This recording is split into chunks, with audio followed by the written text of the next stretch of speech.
Good afternoon, good evening. Welcome to William T. McIntosh Stadium in Jackson, Wyoming, as we get ready for this one between the Green River Wolves and the Jackson Bronx. This is another Jackson Hole Radio production of high school sports. For Jackson Hole Radio, I'm Jake Nichols alongside Timmy K, and all the action brought to you by our usual fine sponsors: Jackson Lumber, Jackson's original board store, the town square ends of Jackson Hole, including the Antler Inn, Elk Country Inn, Cowboy Village Resort, and 49er Inn and Suites. Wyoming Department of Transportation, keeping our highways safe. Big O Tires, a reputation you can ride on. High Country Linen, Jackson's premier rental service for linens, uniforms, and entry mats.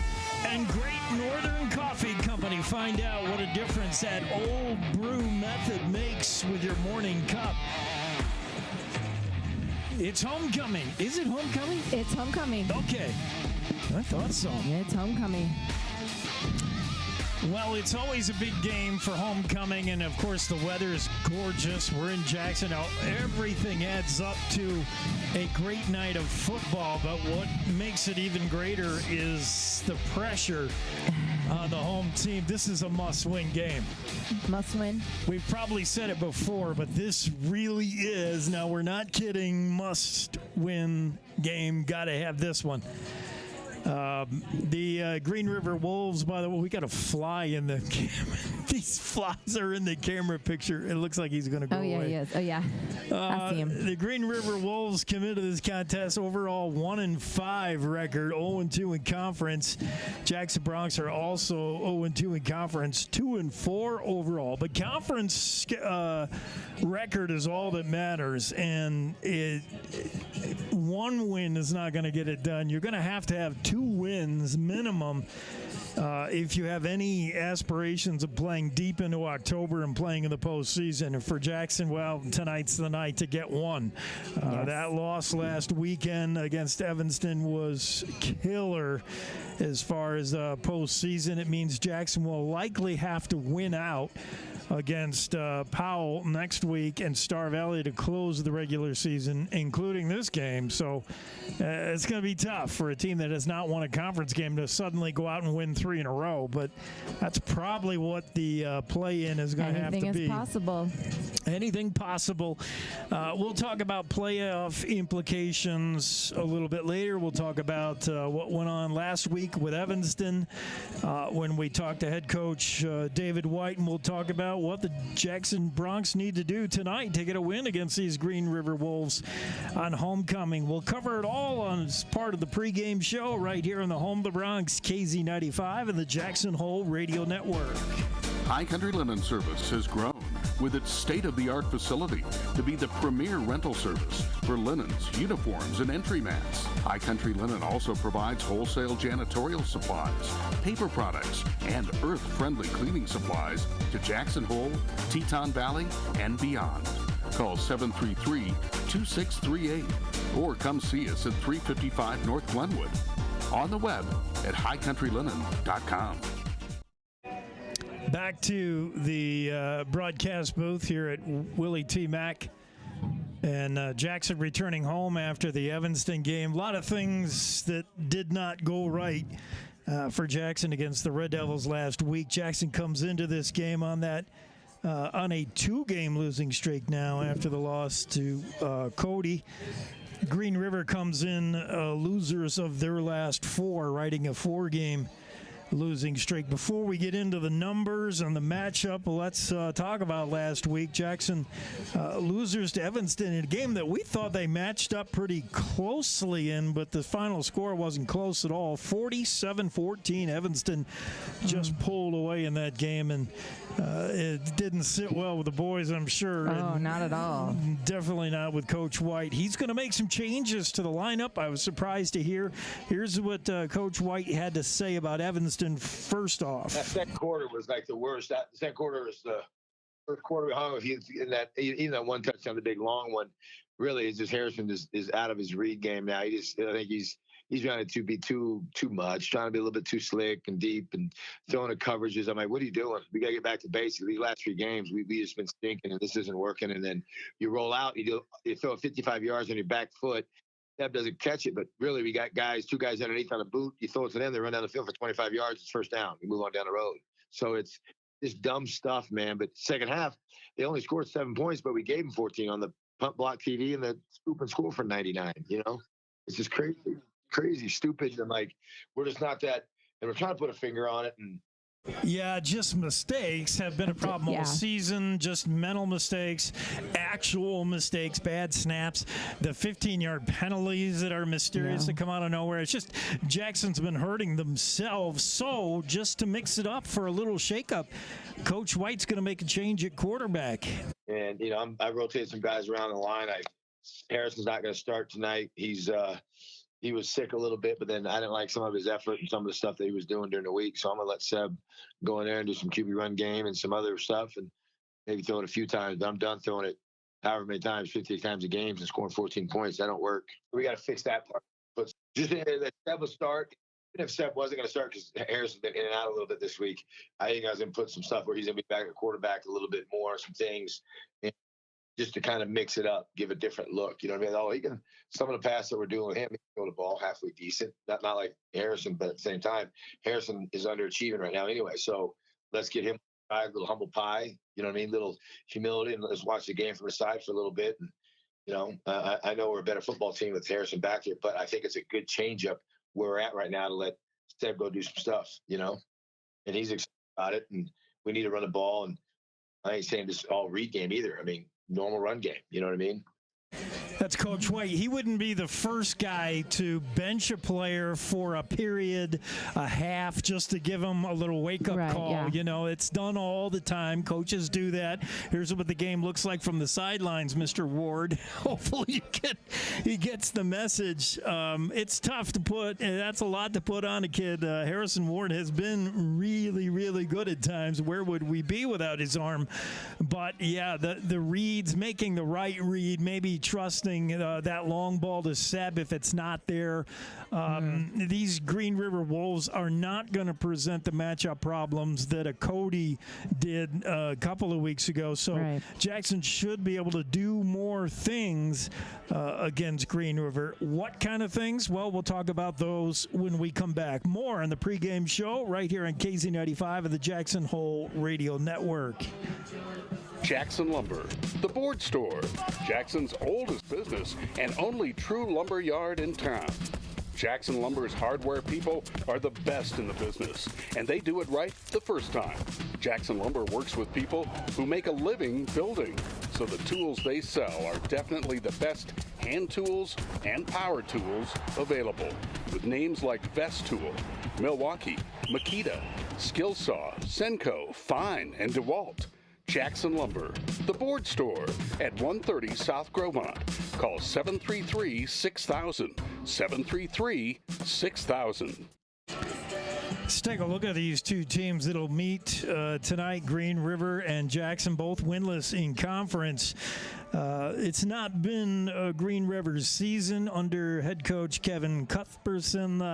We've seen years where the Wolves have been a pretty good football team, very good basketball team.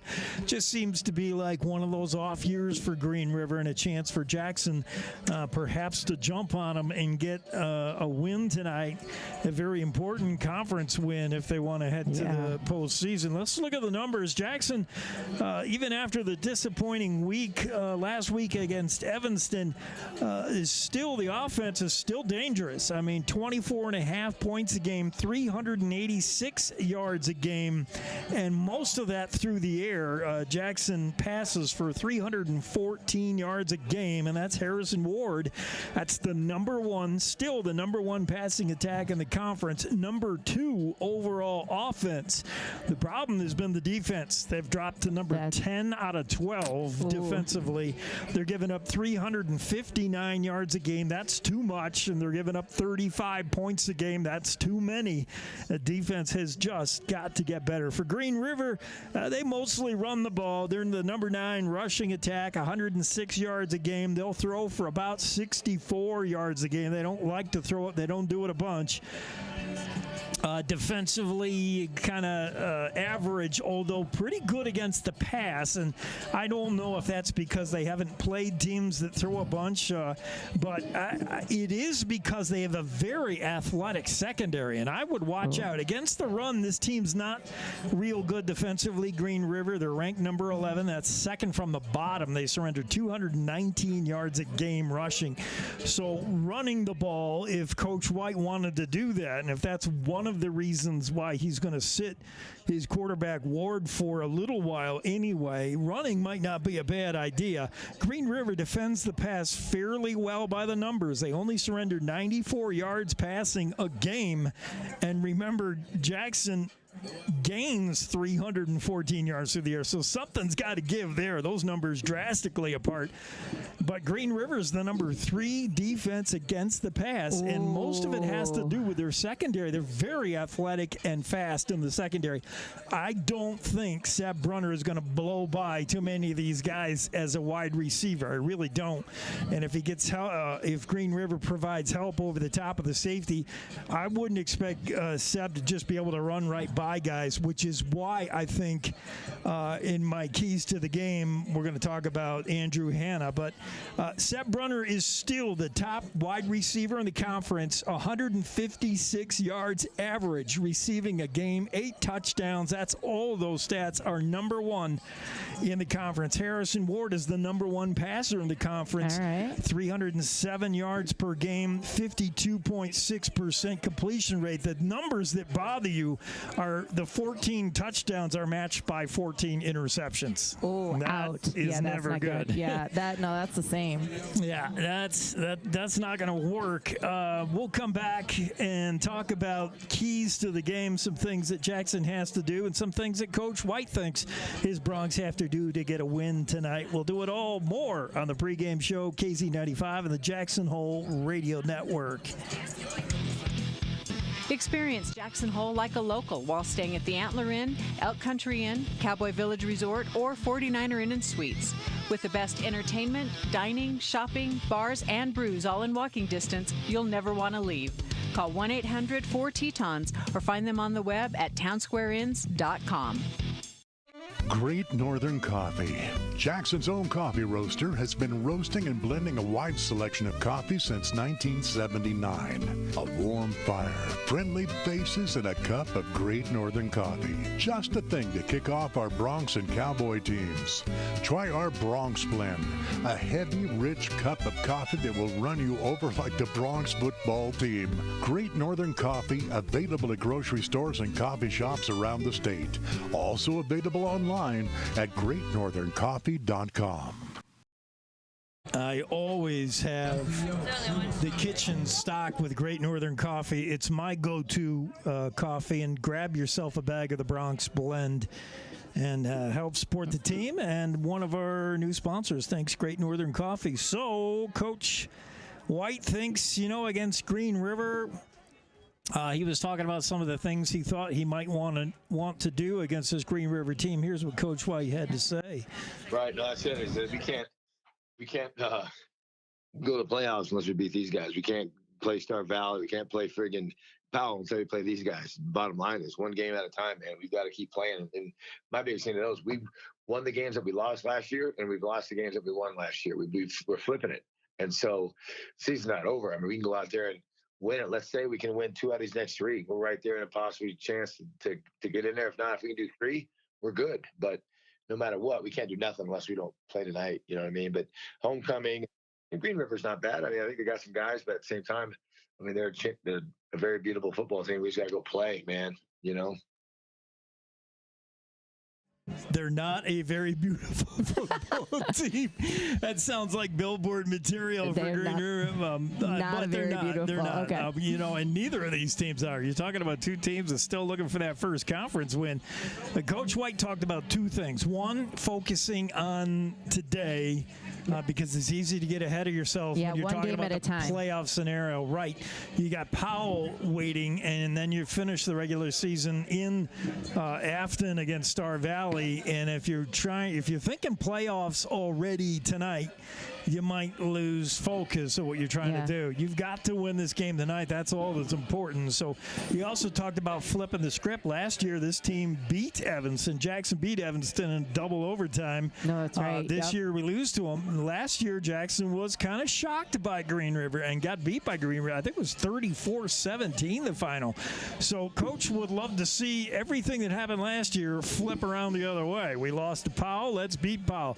We lost to Star Valley. Let's beat Star Valley. So maybe that's the way it goes. Let's take a look at the keys to the game if you're following along, and this would be a good time to mention, hopefully, if you're listening to us on KZ95, driving around the Jackson area, we're at 95.3 FM on your FM dial. We're also streaming audio to the world on www. That's KZ95.live. And then, of course, don't forget our YouTube channel where you're seeing video. And right now you're seeing a splash screen keys to the game. Just go to YouTube. You know where YouTube is. Use your app or go on the internet, YouTube. And then once you're there, type in Jackson Hole Radio. That's our channel on YouTube. And if something's going live, which it is now, you'll automatically be popped to it. Make sure you subscribe while you're there so you don't miss a game. Keys to the game, play 48 minutes. This team has had trouble playing a complete game. They've looked good for periods. They've looked good for a quarter, a half. They've got to play all 48 minutes tonight. All right. Second key is be nearsighted. Nothing matters after 8:30 tonight. Like, don't be thinking about Powell. Don't be thinking about Star Valley and whether you're going to get in the playoffs or not. All that matters is Green River, that team across from you. Be very nearsighted tonight. One game. One game at a time. Teams say that all the time. They were like, one game at a time. But it's true. Never been truer. No, tonight's the night. And we talked about this Green River secondary being good. They're very athletic and they're very fast. One thing they're not is very big. And that's why I think Andrew Hanna could have a monster game today. He's 6'7", 205. There's just nobody on the Wolves team that matches up with him. It's going to take 3 Wolves to tackle. It's like bringing down a bull moose if you're a wolf in the wild. It'll take 3 Wolves to bring down Hanna, the bull moose. So Seb's got to get the ball to Hanna. Yes, somehow they got to get the ball in Hannah's hands. 30 catches, you heard Coach White say this year. They've all been big ones. I think Hannah can and should play a huge role in this game tonight. We'll come back and hear more from Coach White, talk more about this matchup. You're enjoying Jackson Bronx football on KZ95 and the Jackson Hole Radio Network. Experience Jackson Hole like a local. Recently renovated, the 49er boasts a new lobby, extended continental breakfast, indoor swimming pool, fitness facility, and 12-person outdoor hot tub. Located on Pearl Street, the 49er is just 3 short blocks from Jackson's greatest bars and restaurants, where you'll find your home away from home. Enjoy your time in Jackson as part of the Town Square Inns, and stay at the 49er Inn and Suites. Texting and driving. Texting and driving? Everyone knows there really is no and. You're either texting or you're driving. In other words, if you're typing or reading anything while you're behind the wheel, you're not paying attention and you're not in control of your vehicle. That's why law enforcement around the state is cracking down on distracted driving. Hey, Wyoming, let's put an end to texting and driving because we all know better. There is no and. This message was paid for by WYDOT. Kimmy Kez, talk about the playoff scenario for those folks who don't know. 4 teams go to the playoffs from the West, and 4 teams go from the East in the 3A. So the 3A West teams, of those 6 teams. Only 4 will go, and we're going to go ahead and slot in the top 3. And before this season even started, I think many folks, even those who don't know a lot about high school football, figure Cody, Star Valley, and Powell Are the top probably 3, going to be yeah. those top 3 guys. So right away, that leaves just one skinny spot remaining for Evanston, Jackson, or Green River. Now, we'll throw Green River on the bottom. It's just not their year. Where they are right now, let's yeah. just say, yeah. So that leaves 2 teams battling it out for one spot to sneak into the playoffs in that number 4 seed, and that's Evanston and Jackson, which made last week's matchup so Very important, crucial. yeah. Oh my goodness! And for Jackson to lose that game, they've made the road to the playoffs really tough and full of hurdles now. Now there's got to be a lot of, we need help from this team and that team.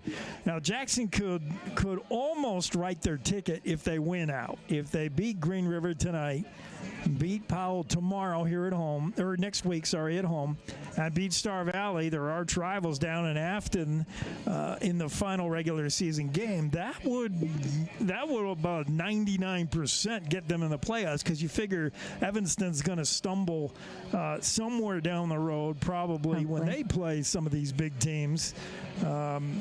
They've yet to play Cody or Powell. But if Jackson wins 2 of 3, if Jackson can beat Green River and then somehow pull an upset over the Powell Panthers or the Star Valley Braves, that would leave Jackson with 2 wins. And if Evanston does take care of business against Green River in their final game of the regular season, it means Jackson and Evanston are tied with 2 wins. The tiebreaker goes to the head-to-head meeting, and that favors Evanston. So I don't know that 2 wins for Jackson is going to get it done. They would need Evanston to lose to Green River, if you're following me. I'm following you. So, yeah, it begins tonight. I mean, none of this gets solved in one game. Jackson's got to win tonight. Let's just put it that way, and then see how things go from there. But that's the playoff picture. If the Jackson Bronx want to be playing in the playoffs, we'll keep a look, and we'll keep an eye on that out-of-town scoreboard, because, as we said, very important game. Star Valley, the number 2 ranked team of the 3A, is traveling to Park County to play Cody, the number 1 team in the 3A. That game is already underway, so we'll look for scores from that if Kimmy K is on it. I will look for them. Evanston's traveling to up to Park County as well. They'll take on the number 3 ranked Powell Panthers. That game gets underway at 6. Riverton and the number 5 team Douglas, and that's kind of the East battling it out over there. That's a 6 o'clock kick. Green River here in Jackson, of course. Lander and Rawlins. That'll be a fun game. That game kicks at 6. And Worland at the number 4 ranked Buffalo. That's 2 teams from the East, and that game kicks at 7 o'clock. So some big ones. We'll keep an eye on that Evanston-Powell game and the Star Valley-Cody game for you. Big games in the West, but none bigger than this one right here tonight at the Willie T. Mack, and it's homecoming for the Black and Orange, and a must-win game for the Jackson Bronx. We'll come back and check on a few more things here in the pregame before we get this one going. Green River Jackson set to kick off here at just about 8 minutes away. You're enjoying Bronx football on KZ95 of the Jackson Hole Radio Network. Hey, I'm Allie Lane from Jackson Hole Young Life. Do you remember what it's like to be a teenager? It can be really tough trying to navigate sports, academics, relationships with family and friends, not to mention the added stress of social media, phones, and screen time. Young Life believes that every teen deserves to know that they are loved and their story matters. Young Life leaders enter the world of teens, focusing on what matters to them: fun, adventure, friendship, and a sense of significance. If you love teenagers as much as we do, there's more info at our website, jacksonhole.younglife.org, to learn more. High Country Linen Service has grown with its state-of-the-art facility to be the premier rental service for linens, uniforms, and entry mats. High Country Linen also provides wholesale janitorial supplies, paper products, and earth-friendly cleaning supplies to Jackson Hole, Teton Valley, and beyond. Call 733-2638 or come see us at 355 North Glenwood. On the web at highcountrylinen.com.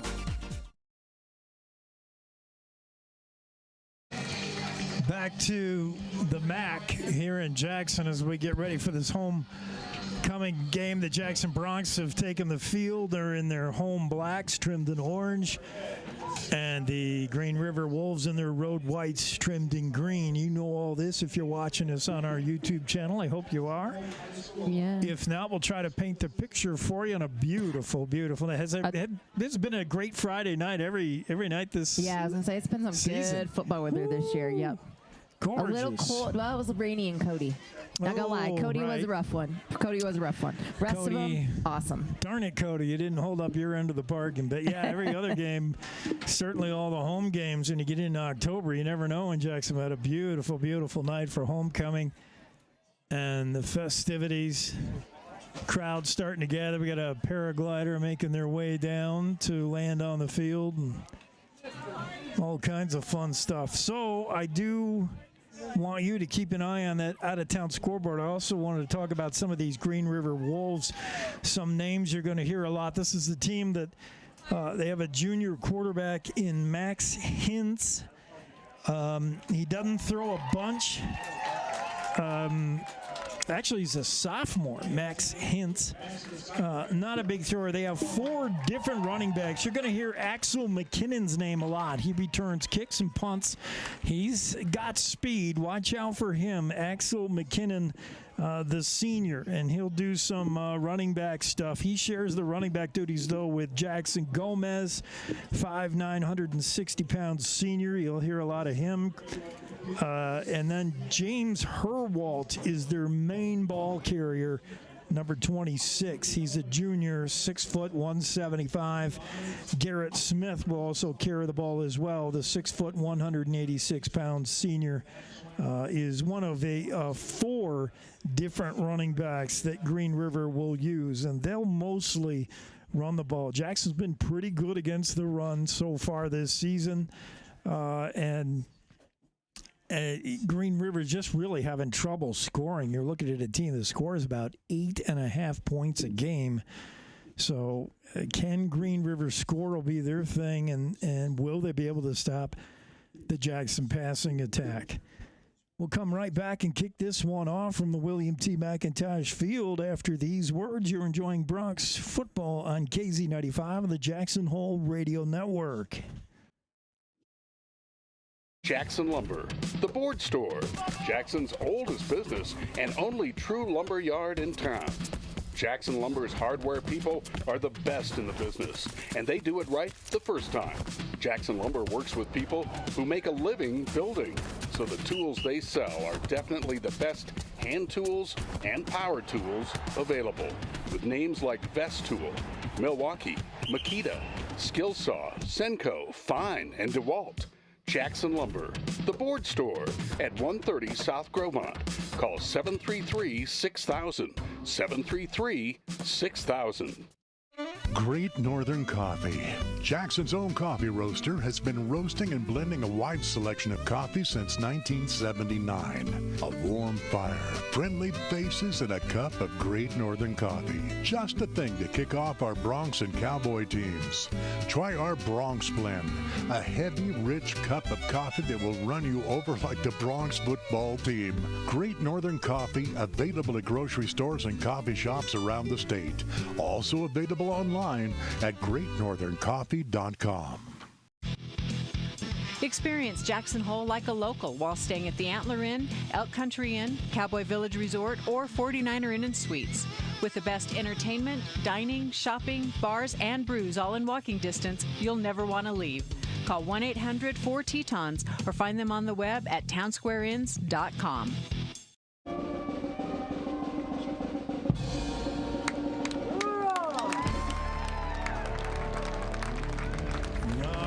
Just wrapped up the national anthem, and we're ready to go here in Jackson. Homecoming. Jackson Bronx hosting the Green River Wolves. What a beautiful night for football. Perfect night. What do you got for a final score, Kitty Cat? Oh, I'm not going to go there. Not going to go there. I'm going to play moment at a moment, and so right now we don't know what the score is going to be because it's tonight's. We're going to play moment by moment, okay? Fair enough.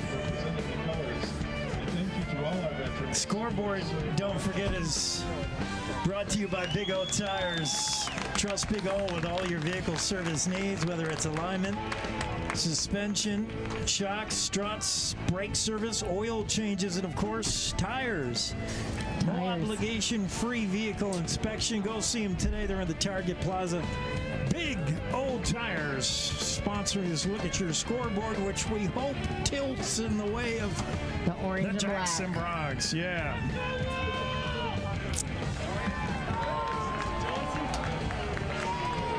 The officials making their way out to midfield, and Jackson Bronx will regroup on that near sideline.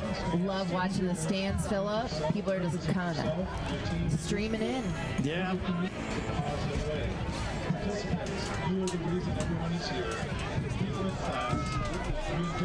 Plenty of time if you're within our broadcast signal to get out here and support the team. Come down, see the game live. It's a perfect night for football. Pack along your smart device. You can still listen to us, or you can go back and watch later. We sure wouldn't mind if you ditch the broadcast to come and see the kids live. That's all right. Yeah, that's better. As the captains make their way out for the coin toss, and I think we got our usual guys. It's usually Hannah, Brunner. I don't see Hannah out there right now, though. Barazay. Oh, you're right. I don't see Hannah out there. Wait, I thought, is Barazay 52? I thought he was 58. It's Thomas May. Thomas May. I'm forgetting names, and I don't have a paper in front of me. Barazay, Justin Castino, and Seb Brunner are out there. Yeah, usually Hannah joins them. I'm hoping he's on the sidelines at least. Yeah, he is. I guess Jackson just didn't want to intimidate Green River with the size of Hannah. Go out there. Yeah. Well, you know I had a photo. I'm going to try to find this photo. You'll see the photo cycling through on our YouTube channel. I had a photo of all the captains out, and Hannah was like the only one who wasn't smiling. Hannah had a game face on. He was Seriously, ready. It scared me. So maybe that's why he doesn't go out. Maybe he really is too scary. And then that, yeah. Seb was smiling in this photo that I'm thinking of, and then the other guys were kind of neutral, but Hannah had a face on saying, "I'm going to crumple you up like homework and throw you into the wastebasket. Look out." All right, let's do it. Yeah, let's do it. We're ready to get this one going. Both teams shaking. We'll see who's kicking and who's going which way on a gorgeous fall night. My goodness. It is beautiful. Can't be any better. If you were joining us earlier in the broadcast, you heard that starting quarterback Harrison Ward is going to sit to begin this one. Jackson's just been turning the ball over too much with interceptions. Coach White has gone over film with his quarterback, and he's like, look, here's a guy open. You got to get it to this guy. Why are you throwing to this? You know, it's just one of those things where you got to get your quarterback on the same page as he's seeing what you're seeing up here in the booth and what coaches are seeing. So Ward's going to see the game from the sidelines to start. Seth Brunner is going to quarterback to begin, and we'll see how long that lasts. A little bit of a shake-up for the Jackson Bronx and try to see if they can jumpstart this team. They got to shake a 2-game losing streak. Looks like we're receiving. Bronx will... No, Green River's receiving. Green River's receiving. We're kicking off. Yeah, sorry. That's what I meant, but yeah. You meant the other kind of receiving where you're kicking the ball? Possibly. I don't know. Like, I'm watching and I've seen them line up, and then I'm like, I just said that we were, but no, Green River is receiving. We're kicking it. To receive this kick is Alex McKinnon. We told you this is a dangerous guy. He only weighs $140, 5'6". I think he gets lost in the wash, but he's got a ton of speed, and Jackson has had problems covering kicks. I would be very careful from the outset right here about kicking to McKinnon and making sure you get him on the ground. Smock will do the kicking, and Jackson will try to cover this kick as we get ready. Jackson moving right to left on your YouTube dial. Green River left to right, and Smock is ready to put a toe to this one. We're underway here in Jackson. The kick is to McKinnon, backs up to a goal line, a yard deep in the end zone, and they're going to blow the whistle there and not let him return, and that might be the best thing for Jackson. McKinnon was ready to come out with it, but he was not allowed to make the return. So 1st and 10, Green River will start at their own 20-yard line. 80 yards to go as we get underway. We told you the quarterback duties. That's going to be Max Hintz, the sophomore. And he'll be joined to the backfield by any number of guys. They got 4 different running backs. We'll try to see who's going to start back there with Hintz. They're going to go with 2 men in the backfield. One of them is going to be James Herwalt, number 26 on the near bottom of your screen. There's a snap, fake handoff, and the give is to Herwalt, left side. And he's out with a pickup of 5 to the 25. A little misdirection play by the Wolves there is good for 5 yards. Herwald gets the bulk of the carries for this Green River team. He's a pretty big guy, this senior. 6 foot 175. Sorry, he's a junior. Senior is Garrett Smith, 33. We'll see plenty of him as well as Green River breaks huddle. Christian Lee, number 15, bottom of your screen, wide receiver, as Hintz snap and wants to pitch it. And not a lot of running room there. A pickup of 3 for Jackson Gomez. It'll bring up 3rd and a couple here for the Wolves. Jackson's defense has been a bend but don't break. They've given up too many big plays, and they just haven't been as good as I think anybody would like them to be. But we'll see if they can have a rebound game here against the Wolves. It'll be 3rd and 2 for Green River. Hintz under center, puts a man in motion. That's Christian Lee. The snap him straight ahead for the first down. That's going to be Jackson Gomez again, and they do have the first down. Barely out to the 31, so the sticks move. And the Green River drive kept alive here. Wolves offense not been prolific this season. They scored just 8.5 points a game. As Hintz works his way to the shotgun, Gomez in the backfield with him. 2 receivers split wide left outside the hash, and 1 receiver to the right, and whoops, just leaning and motion before. All right, we'll take that. Jackson Gomez, he couldn't stop himself. The senior just got his weight out on his toes, anticipating the snap count, and that's motion. So it'll be 1st and 15 for Green River, and they're going to try to make substitutions here without huddling, and now they think better of it and figure out, okay, who's in, who's out. They will huddle it up. So a little bit of a mistake for Green River gives Jackson the free 5 and makes it 1st and 15 now. And another whistle and a timeout. Green River, I think, was not going to get this play off, and that was called from the sidelines. Coach Cuthbert said, we're never going to get this snapped. And they were looking at a delay of game, would have made it 1st and 20. So they got to burn one here on some confusion. They'll get it figured out. Meanwhile, the Jackson Bronx defense comes over and huddles around Coach White. Actually, they're huddled around their defensive coordinator. Coach White's still over here on the sidelines working one of the refs. Yep, I see him Those there. coaches always jawing at the Zebras, aren't they? What could he be talking about this early in the game? Who knows? Maybe just making some friendly little chit chat. So if something happens later, he's Jackson's already got the one and only call so far. So now in the backfield, it's going to be James Herwalt, the junior. He's to the right of Hintz. And Hintz calls for the snap, and the give is to Herwalt. He's looking left tackle. Oh, my. He is stood up. What a hit. On that far side, I believe it was Thomas May. No, it can't be May. May's right here. Who is that? I'm trying to get a number. That was a shot. David Brown, I believe. No, that's 4. That's a heck of it. That's Cameron Kendall.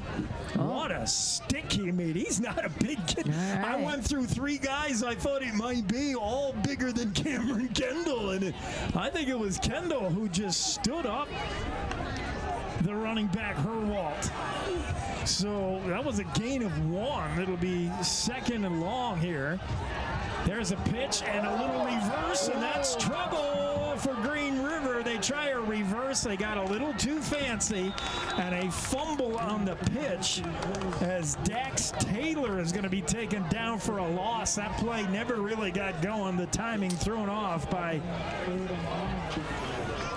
Yeah, it's dangerous backed up in your own end to be trying a 3 double and reverse. long. Oh, yes. It'll bring up 3rd down and a bunch for a team that does not throw the ball well. 3rd and 20 for the Wolves, and Hintz is going to have to throw here. His favorite target is the guy at the top of your screen. Keep an eye on number 15, Christian Lee, 5'10", 175-pound senior. He's the favorite target of Hintz. Meanwhile, trips right. There's the snap. Hintz, he's got no time to do anything. He's buried. First man in for Jackson was Griffin Miller, and then Rice Robinson cleaned it up, and that play went nowhere. Hintz is sacked. I believe that was Robinson, number 50, who came in to follow up on the initial penetration by Miller, who was in the backfield in no time. I mean, nobody touched Miller. So the punt team is on, and Green River will boot it from their own goal line. The kick is pretty good. Going to angle out of bounds at the 38 of the Wolves. So Jackson will have a short field to work with the first time they touch the ball. We'll stay right here as the Broncs get ready for their first possession. Green River, after a first down, started going backwards. And now Jackson with the short field and Seb Brunner at quarterback. And Seb Brunner is in for Harrison Ward for the time being. Ward needs to get his mind refocused. He'll do it from the sidelines, and Jackson will give a new look. I don't know. Green River has obviously not seen this. I was just going to say, that is going to throw Green River off a little bit because they've probably seen our other. Right. Yep. 7 the shotgun. There's the snap, and the give is to Thomas May coming near side. Made it to 30 to the 25-yard line. He'll be right around the first down marker. I think he's got it. Right here at this near hash, a good run by Thomas May. It'll be 2nd and inches. I think they'll just move the sticks. Well, they're going to say 2nd and short. Oh, they're going to say short. Good down to take a shot here. Good down to throw on. I don't know if Coach White will trust Seb Brunner chucking it or not. Seb's in there mainly to run. Yeah, he's in there mainly to run the option to give or not give. Well, let's see. Seb Brunner, the snap, and he's going to keep it himself. Seb's got a first down. Stiff arms his way to the 20 and now loses the football, but I believe the Broncs have covered. Oh, boy. Whew. That could have been dangerous. First down run. The ball came loose. Cameron Kendall jumped on it or also went out of bounds. Either way, Jackson retains possession. That could have been trouble, but a flag is down, and that's going to be on the Broncs. Oh. You sure? Hold on. Oh. Holding Jackson, so never mind. Not a first down. They'll walk this back. It'll bring up 2nd and 5. 2nd and 6, let's call it, after the hold. 2nd and 6. Ball at the Green River 31-yard line. Jackson's first possession began at the 35. And Seb Brunner with a snap. Busted play. He was looking for Thomas May, who went the other way, and now Seb's just got to run with it. Seb's going to make something out of nothing, though, with his speed and elusiveness. He's down inside the 20 to the 19. That's a Jackson first down, but that play was wrecked from the beginning. Seb turned, looked for Thomas May. May was going the other way. And that's one of the things when you've got a quarterback who hasn't played quarterback all year. Things are going to go wrong. And that was a play, a busted play, but Seb Brunner, who... He's going to make something. He always makes something out of nothing. He really does. That's what I love about Seb. He's got the legs. He's got the gift to turn something bad into something good. 1st and 10, the ball at the 19 of Green River. Seb Brunner again from the shotgun. Handoff, and that ball hits the dirt. And Thomas May is dropped for a 2-yard loss. Will be 2nd and 12. And again, handoff. That exchange is something Seb Brunner has not done all season. Just handing the ball off to a running back is not natural to him, at least this year. He hasn't done it. In practice, I'm sure. Right, and that exchange was a bad one, and that's be 2nd and 12 as May never had the ball. Down on the floor it went, and May was able to cover. So 2nd and 12, a shaky start for Jackson with Seb Brunner at quarterback. Puts a man in motion. That's Hanna. He comes across the line of scrimmage. And now Seb Brunner will get the snap. Back to throw. Brunner looking, get pressured, steps away from it. Now Seb's going to tuck it and run, looking for that far sideline. He's dragged out of bounds, picked up 3 or 4 on the play. So he got a couple of those yards back to Mayloss. Yeah, it'll bring up 3rd and 7. For Jackson. Yeah, Seb just didn't see anybody open, and then he felt a little bit of pressure coming from Dakota Hudson applying the pressure. The 6', 195-pound senior had snuck in and caused Seb to have to squirt out of the pocket.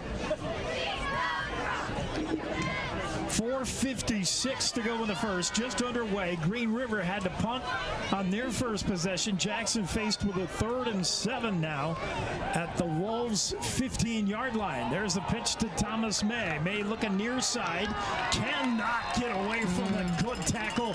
He's down at the 15, and that was a nice job by Dax Taylor on the stop. And Jackson's got a decision to make here, but I would imagine you're going for these. No, they bring out Smock. Go for the 3. Yeah, get the points. You agree, Kimmy? It's early in the game. Go for the 3. 4th and 6. This will be a 32-yard field goal from Smock. He's got the legs certainly for it. The kick is up and good. And Jackson leads it 3-0. We'll come back. You're enjoying Jackson Bronx football on KZ95 and the Jackson Hole Radio Network.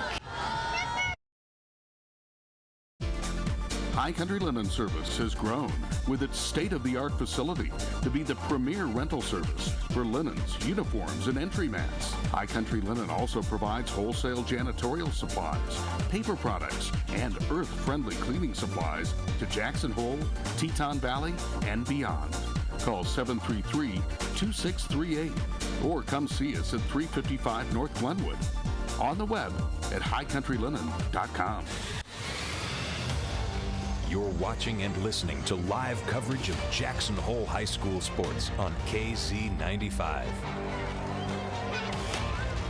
Back to the action. Jackson Bronx have taken a 3-0 lead over Green River on their first possession. The Wolves had to punt it away. Jackson had a short field to work with. Seb Brunner in at quarterback. It was an experiment on that first series. Seb did some good things, did some bad things, and Jackson ends up with 3. It's 3-0 Bronx as Jensen Smock gets ready to kick it off for Jackson.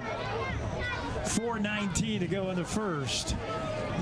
Homecoming here at William T. McIntosh Field. Both teams searching for their first conference win. Playoffs lurk just around the corner 4 weeks from now. Who gets in, who doesn't? This game will go a long way toward telling. There's McKinnon at his own 5. McKinnon up the middle. Now he's going to squirt right side, and he won't get there.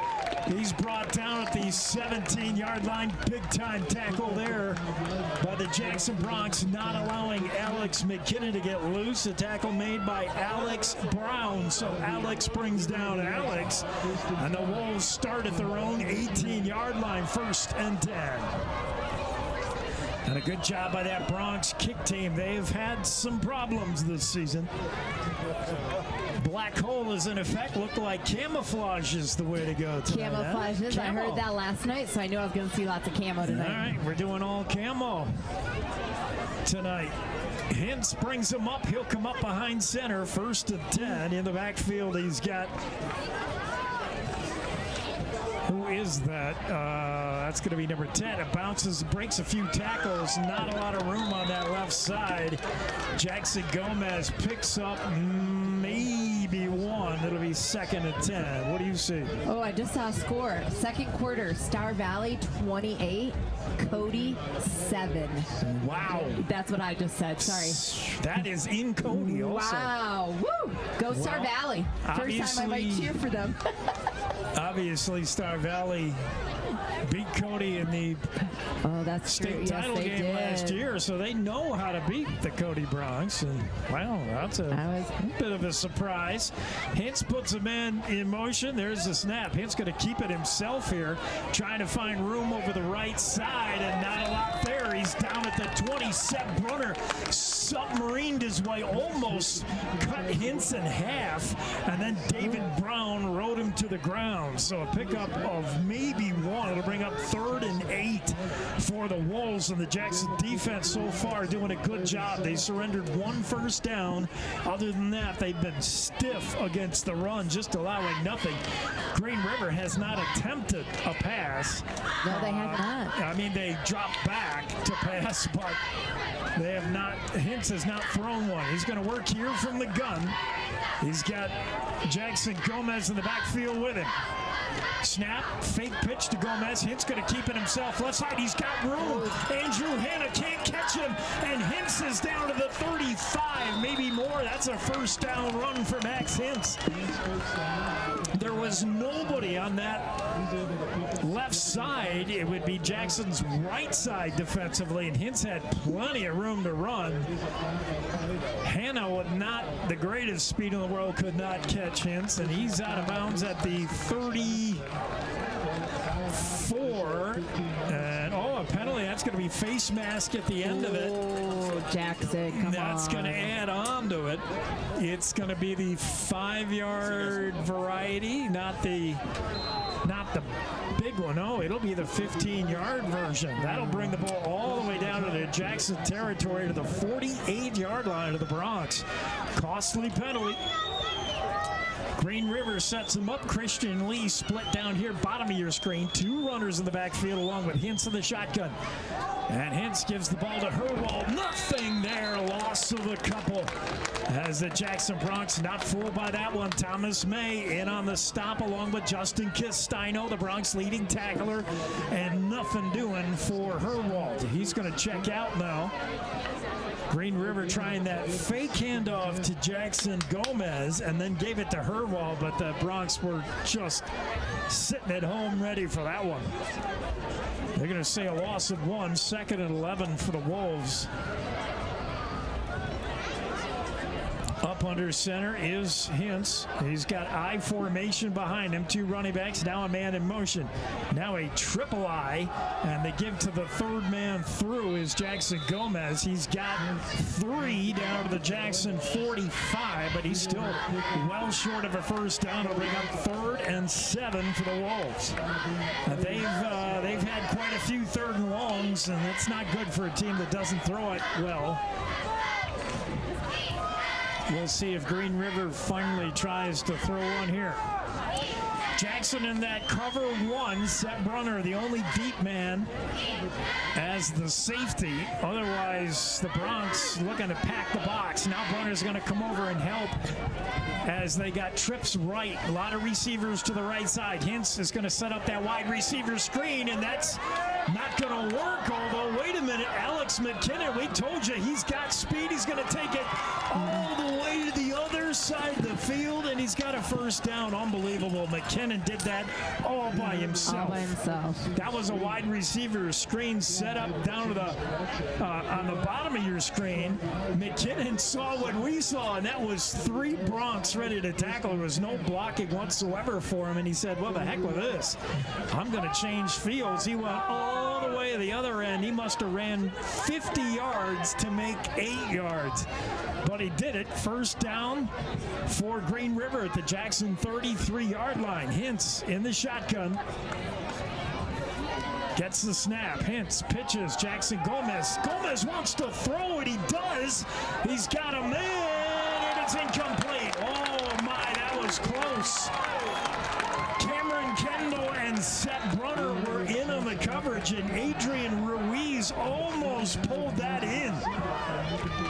That was a pitch to Jackson Gomez. I did not know Gomez could throw the ball. I've never seen it on film, but that was a beautiful pass from the running back.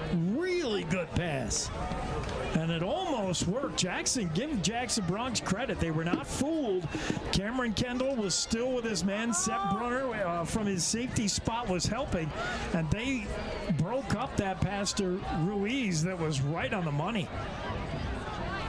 2nd and 10 now for the Wolves. Handoff straight up the middle. This is going to be Jackson Gomez again, or is that Herwalt as he's driven down? That's Gomez again. He's inside the 30 to the 29. And that'll leave 3rd and 5, a long 5 for Green River, but that's the end of the first quarter. So the Wolves can think about the 3rd and 5 coming up. We'll take the break. After 1, it's Jackson 3, Green River nothing. You're enjoying Bronx football on KZ95 of the Jackson Hole Radio Network. Experience Jackson Hole like a local while staying at the Antler Inn, Elk Country Inn, Cowboy Village Resort, or 49er Inn and Suites. With the best entertainment, dining, shopping, bars, and brews all in walking distance, you'll never want to leave.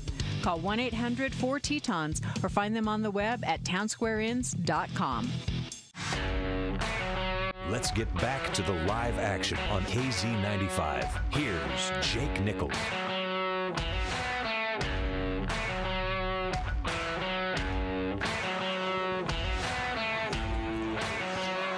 To the action here at the Willie T. Mack. I think the Seth Brunner quarterback experiment might be over. I see Harrison Ward warming up along the sideline, so we'll see how long that goes. Meanwhile, Green River has a 3rd and 6 or 7, long 6 or a short 7. Take your pick.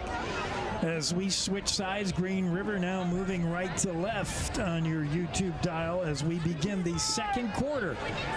There's a snap of the give to Jackson Gomez, and he's dropped for a big loss. Nice tackle there by the Jackson Bronx. It's Cameron Kendall was in on the penetration, along with Griffin Miller, who's had a real good game. So the Wolves looking at 4th and a bunch here, 4th and 11. They're going to go. They're kind of in no man's land where a punt doesn't do you any good. Might as well just do it. So at least they're lining up like they're going.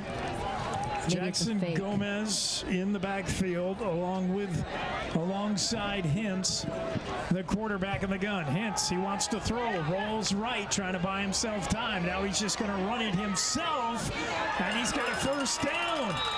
Inside the Jackson 20. That's the second time Hintz has just taken off out of the pocket and made a first down.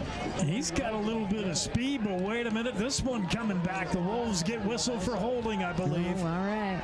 Oh, that's tough for Green River. They thought they had a first down, holding. And I believe Thomas May was the one who was held. I looked at May as Hintz was coming towards him, and May just couldn't get away from his guy, and I thought, boy, that's a heck of a block. I guess so. So, yeah, the holding is going to really push Green River back, and they may consider punting now, and I think they will. As they send the punter out, it would be 4th and 17. Green River's going to punt it. It's still a close game, 3-0, so Green River's going to try to pin Jackson deep in their own territory. Seth Brunner back to receive the kick, standing at his own 10. Here it comes. It's short, and it's going to drift out of bounds at the 20.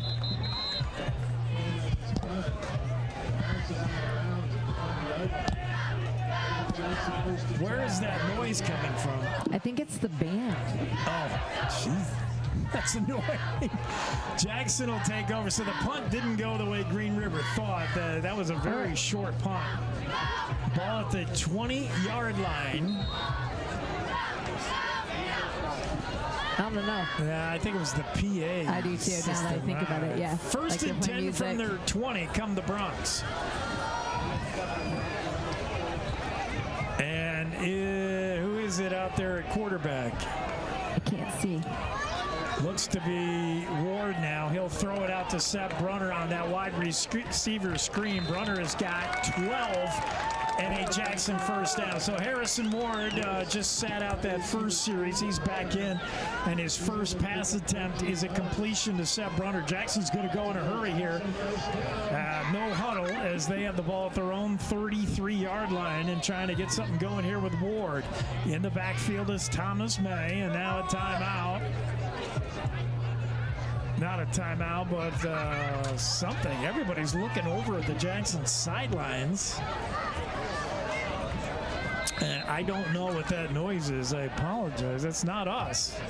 I know. I can't tell. There's the snap. Harrison Ward. He's going to throw. They're going to set up that wide receiver screen on the other side. Seth Brunner again. This time, Green River defends it a little better. Pick up a 4.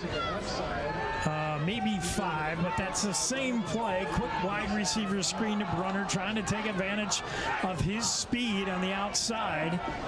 It'll be a gain of 5. 2nd and 5 for Jackson. 10-12 to go in the half and counting. Jackson up 3-0 here and homecoming against Green River. Bronx break the huddle.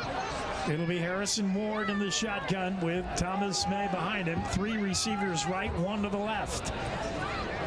Ward gets the snap. They give this to Thomas May straight up the middle. He's got 3, short of the first down, however. It'll be 3rd and 2, 3rd and 1 for the Bronx. We'll see if they just keep banging it. They come out in that same formation. Trips right. 1 receiver to the left. May behind Ward in the shotgun. Ward the snap, and they're going to go right again to May. One more time. Spins away from a couple of tacklers and gets all the way to midfield by the time he goes down. So Thomas May with a tough run there. They'll mark it at the 49-yard line. 1st and 10 for the Bronx. They move the sticks again. And looking pretty good on this drive. And I think they're trying to keep the pass plays that Ward has very simple. So far, he's just thrown those 2 wide receiver screens. Sometimes short and sweet. Short, sweet, quick is what you got to do. Move it down the field. That's what we got to do. Brunner down to the bottom of your screen now. And slot receiver, I believe, is Hannah back to throw. This time downfield. They want Seth Brunner. Long ball. It's caught by Seth Brunner. What a catch. Long ball. Axel McKinnon on the coverage was with Seth Brunner. Stride for stride. The ball a little bit underthrown. McKinnon, I thought, might have got a piece of it. But Brunner's concentration pulled it in anyway. And I can't see the replay.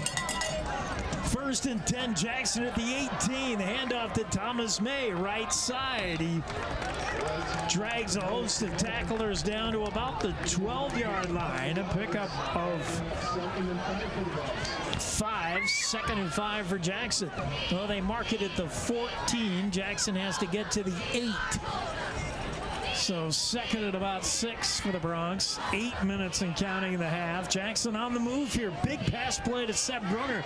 We've seen a lot of that so far this season. That was another big one. Hannah is in the slot right side with Brunner. And the give, no, fake play action. Wanting to throw is Ward. And he completes it at the 3-yard line and out of bounds. 1st down, Jackson. 1st and goal.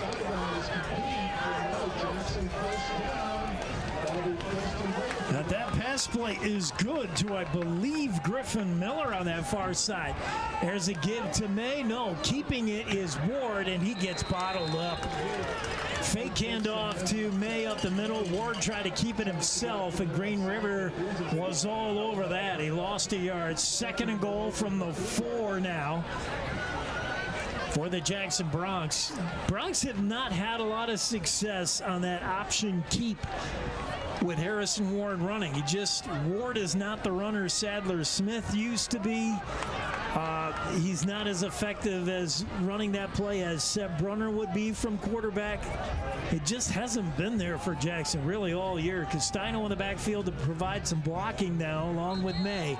Snap, the give is to May, right tackle, whistles before the play, and this might be motion on the Broncs. It is, and that's going to make it even tougher. Jackson's had problems in the red zone, and this doesn't help. They're going backwards.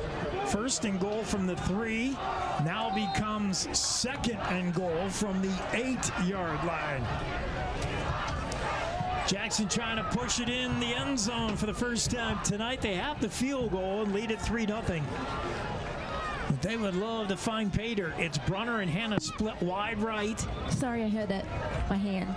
One receiver to the left. May in the backfield with Castino. There's the snap. Looking to throw. Pass intended for Sadler. Touchdown! Jackson! Touchdown! And that ball was perfectly placed. Oh my. What a ball from Harrison Ward.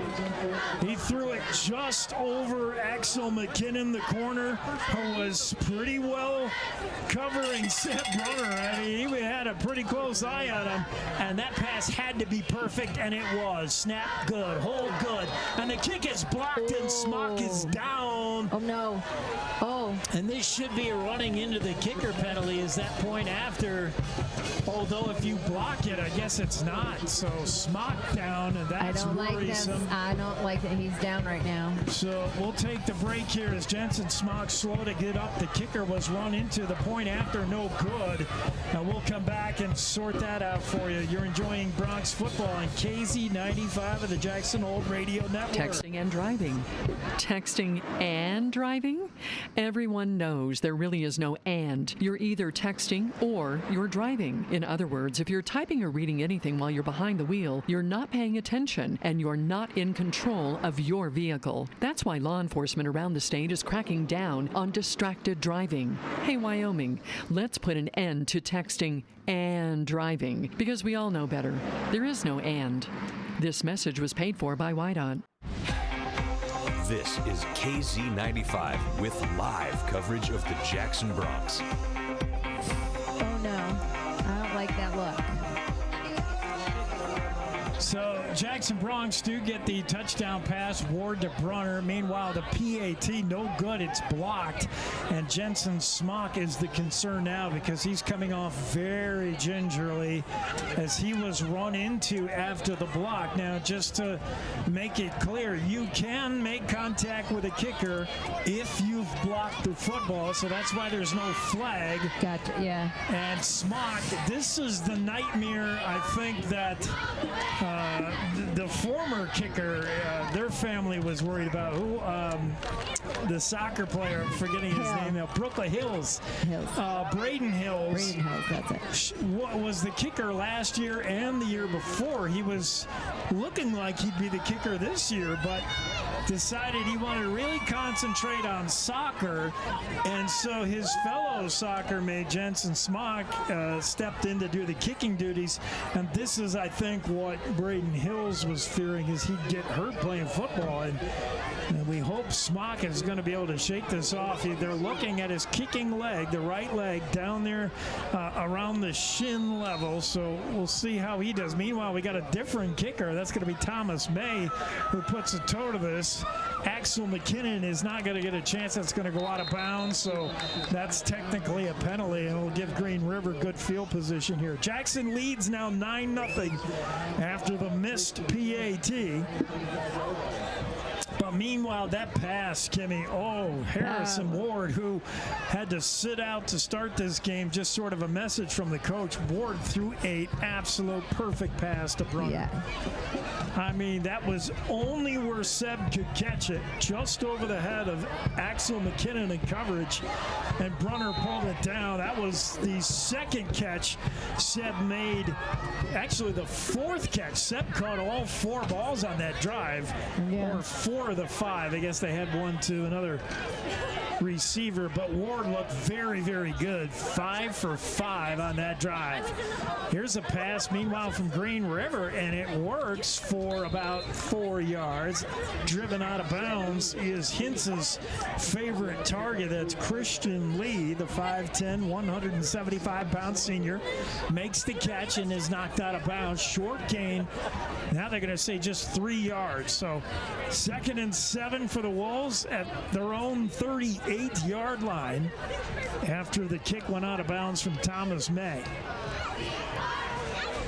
Green River huddling it up, trying to figure out how they'll respond to the Jackson touchdown. 6:13 to go in the half. Hintz up under center.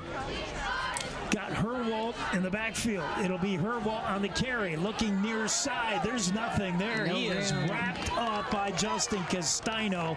A pickup of a couple, but Herwalt found very little running room. It's Castino who was first to contact him. 3rd down now and 5 for the Wolves.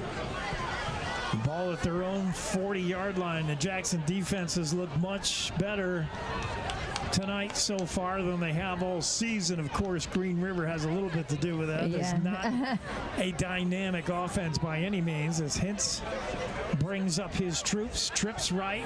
One receiver to the left. Bottom of your screen, that's Christian Lee. Hintz calls for the snap, wants to throw. Looking right side, far side, caught, but immediately tackled. And another nice play there by Thomas May as he allows no yards after catch. Adrian Ruiz on the reception, but May brought him down immediately, and Green River's going to have to punt. And no, they're not. They're going to go. They're going to go for it. Whoa, 4 and 7. At least they're setting up that way. 4th and 7. It's really 4th and 5. I don't know why the board has that. 4th and 5. Green River. They're trying to draw. Yeah, they want the free 5 here as hard count by Wentz doesn't work. Now he looks to the sidelines to Coach Cuthbert. He's like, do you really want to run a play here? And he says, yeah. There's the snap. Hintz wants to throw. Looking, has time, fires, got Lee. Lee is tackled and they won't get it. And a good play. That's Justin Castino with help from Seth Brunner. And the completion to Lee gets nothing. They might have lost a yard. And a good job by the Jackson Bronx to shut that down. They take over on downs. And a short field to work with. 1st and 10 for the Bronx at the Green River 41. Ball in the near hash. 4.5 minutes to go in the half. Jackson already lead 9-0 here at homecoming. And the battle of the winless teams here in the 3A West. We talked about how crucial this game is in the playoff picture as Harrison Ward returns. He's in the shotgun, trips left, and it'll be a throw left side. This is Andrew Hanna, and Hanna's driven down with a loss of 2 and a really nice tackle by the top defensive player for Green River, Garrett Smith. He's their leading tackler. Smith, 6 foot, 186-pound senior, and he drove Hanna down with I thought it was going to be a loss of a couple. They'll say just no gain on it. So Ward connects to Hanna, but it goes nowhere. 2nd and 10. It looks like they lost a yard. Snap and whistles before the snap, probably a good thing because Harrison Ward dropped false start the ball in a false start on the Bronx, so that'll bring up 2nd and 16 now. They're going the wrong direction. Yes. Okay. Wrong direction on the field. Wrong way, kids. Harrison Ward, maybe sitting him, the coach, if he joined us late, started Seth Brunner at quarterback, just sending a message to his starter, Harrison Ward. And since Ward has returned after that first series, he's been razor sharp. Here's Ward looking to throw, has plenty of time, just can't find anybody. Now throws downfield, picked off. Axel McKinnon with the interception, brings it out to the 43-yard line. Did Seb look like he tripped there or got pushed down? I'm not sure. He was looking for Seth Brunner, but that ball was underthrown, and McKinnon just pulled it down. And another interception. So on the season, counting this game in real time, Harrison Ward has 15 touchdown passes and 15 interceptions on the season. And I don't think that's a good stat to have, is it? Not really. Okay, just checking. Because for every touchdown, we give it away. But if you're going to live with your gunslinger, you got to die with him as well. And sometimes they're interceptions. Hintz wants to throw here for Green River. Looking for it all. And it's intercepted by Cameron Kendall. Kendall was all over Christian Lee. And we go trading interceptions back to back. Jackson returns the favor. Cameron Kendall was glued to Christian Lee. That was nice. Like gorilla glue. And that ball was underthrown by Hintz, and Kendall was all too happy to take it. So the Bronx right back out there. The ball at their own 43-yard line. 1st and 10, Jackson. Let's go, Bronx. Ward puts Castino to his right, playing a fullback position. Thomas May in the backfield is going to get the carry. May working the middle of the field, right up the gut. And Thomas May picks up 8 just like that. A huge hole blown open by the Bronx offensive line. 2nd and 2 for Jackson. 3 minutes and counting to go in the half. Plenty of time. Jackson has all their timeouts. Seth Brunner wide to the right down bottom of your screen. Cameron Kendall to the left with Hannah in the slot. Castino and May in the backfield. Snap. They're going to throw to Brunner, and that's underthrown. The ball came out of Harrison Ward's hand wrong, and that went harmlessly to the turf. Incomplete. 3rd down and 2 now. And, well, do you want to be sure and keep the ball on the ground, Kimmy, or do you trust Ward put it in the air here? 3rd and 2. I don't know. Maybe run just because it's only 2 yards. Get the 1st down. It's only 2. Mays looked really good in the running game. I mean, just got 8. Go again. And Jackson's setting up in a pass, though. Twins left and right. Now Brunner fly sweep. Watch this. Seb's got the ball, and he's got a 1st down as he goes crashing upfield. He's to the Green River 44. That's a 1st down. And credit Seb. Seb turned it inside. He was trying to get the edge. He said, it's not there. And he turned it upfield and just put his head down, took what was there. That's a 1st down run. That was pretty. Jackson, no huddle. They're going quick here. Harrison Ward throws. Incomplete. It was overthrown. Seth Brunner, the intended target. And again, that's Axel McKinnon in the coverage. And that pass was well overthrown. 2nd and 10 now. And I noticed when Ward has plenty of time to look at his receivers, he just seems to always come back to Seb. And that's what Coach White was saying in the pregame. He's like, there are other guys open. You've got to find them. We'll see if he does here. He's got 2 receivers to the left. Cameron Kendall alongside the man in motion, Griffin Miller. Back to throw is Ward. He wants Miller's got him. Miller makes a nice catch. Breaks a tackle and is down at the 23-yard line. Very close. The 33. Very close to a 1st down. He's got it. What a nice catch by Miller, and a good job to break a tackle and make it more. And Jackson again goes no huddle quick here with 2:10 to play in the half. They're on the move. 1st and 10, Bronx. Snap, and that's going to be motion. The center actually faked hike the ball. Can't do that. Yeah, there's some new guys on the front line and some shifting guys in different positions, and I believe that was, well, I'm not sure. I don't even have a 64th. It was definitely the center who He was unsure about the snap count. He moved the ball without hiking the ball, and you can't do that. So 1st and 15 for Jackson. Clock is rolling here after a penalty. Is that normal? Clock might be an issue here. We're down to 1:35. Harrison Ward, the snap, wants to throw, has time. Throws, got Andrew Hanna, and Hanna's brought down. He got back to the original line of scrimmage. That's all. And a nice play again by Garrett Smith. It looks like Green River is going to cover Hanna exclusively with Smith. And Smith is one of the few guys Green River has that has the size to cover Hanna. And he did a good job bringing the big tight end down there. Jackson will take a timeout. Was that the Bronx who took this one? I believe so, but wait, I can't tell. Yeah. I think it is. They got the arrow pointed at. No, that means we have the ball. All right. Possession. They both have 2 left. So 1:27 to go. Jackson looking at a 2nd and 11 with the ball at the Green River 34-yard line. They already lead 9-0 and would love to head to the locker room at the half with another score here if they can. That would be nice. Bronx have looked good. Must-win game for Jackson if they want to have any kind of hopes of postseason. They need this. And here we go as both teams back out onto the field. Harrison Ward's got Thomas May in the backfield. Cameron Kendall far left. Brunner, Hanna, and Miller split wide right. In motion is May. He's going to get the pass out of the backfield, but Green River read that well, and May goes down, a pickup of just 1, and a nice tackle there is Thomas May.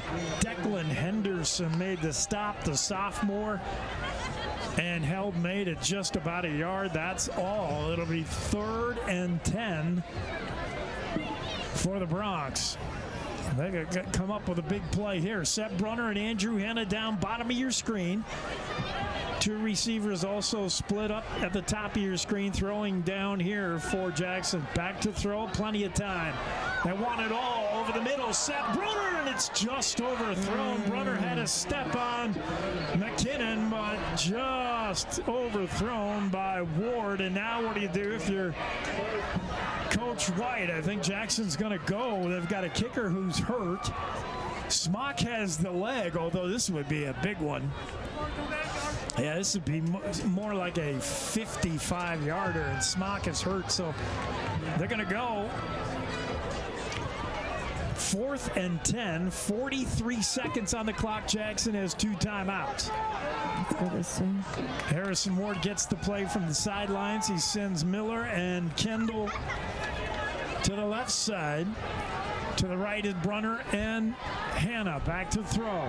Has time. Ward steps up, loads up, fires, looking for Brunner, and it's broken up, maybe intercepted. Now they're going to say just broken up, and a good defense there as Ward was trying to find Seth Brunner coming across the field. That would have been a completion all the way to the 1-yard line, but a good job by Rob Poiney of Green River to break that play up at the 1-yard line. That was very close. Ball was well placed. That gives Green River the football with just 31 seconds to work with here. And the ball at their own 34-yard line. Jackson's got to be careful not to surrender that big play. Seth Brunner's a little bit out of gas. He's run some long pass routes. Now he's got to be the safety here, and he's a little tired. I'm watching him as he's playing a deep safety.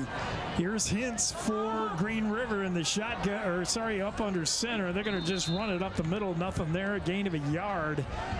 That's all, and it'll be 2nd and 9 for Green River, who I believe they're going to be more than content to run the clock and head to the locker room just down 9 here. Could be worse if you're Green River. Clock going, and yes, the Wolves will not have to run another play. No, that will do done. it. End of the half with the score, Jackson 9, Green River nothing. We'll be back with a halftime show and check the out-of-town scoreboard after these as you're enjoying Bronx football on KZ95 of the Jackson Hole Radio Network. Great Northern Coffee. Jackson's own coffee roaster has been roasting and blending a wide selection of coffee since 1979. A warm fire, friendly faces, and a cup of Great Northern Coffee. Just the thing to kick off our Bronx and Cowboy teams. Try our Bronx Blend, a heavy, rich cup of coffee that will run you over like the Bronx football team. Great Northern Coffee, available at grocery stores and coffee shops around the state. Also available online at greatnortherncoffee.com.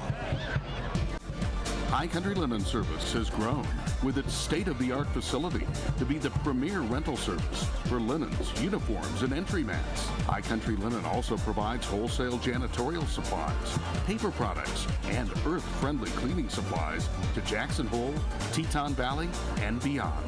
Call 733-2638 or come see us at 355 North Glenwood.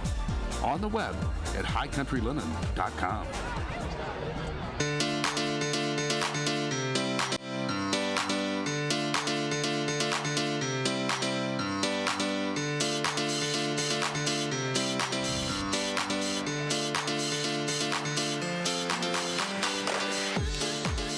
Here, halftime, William T. McIntosh Field.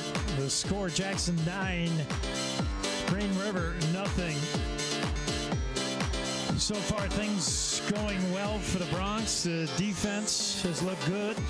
Green River hasn't been able to muster a whole lot. It seems like all of the Green River Wolves' big plays have been plays that just kind of broke down. Hintz running out of the pocket when nothing was there, and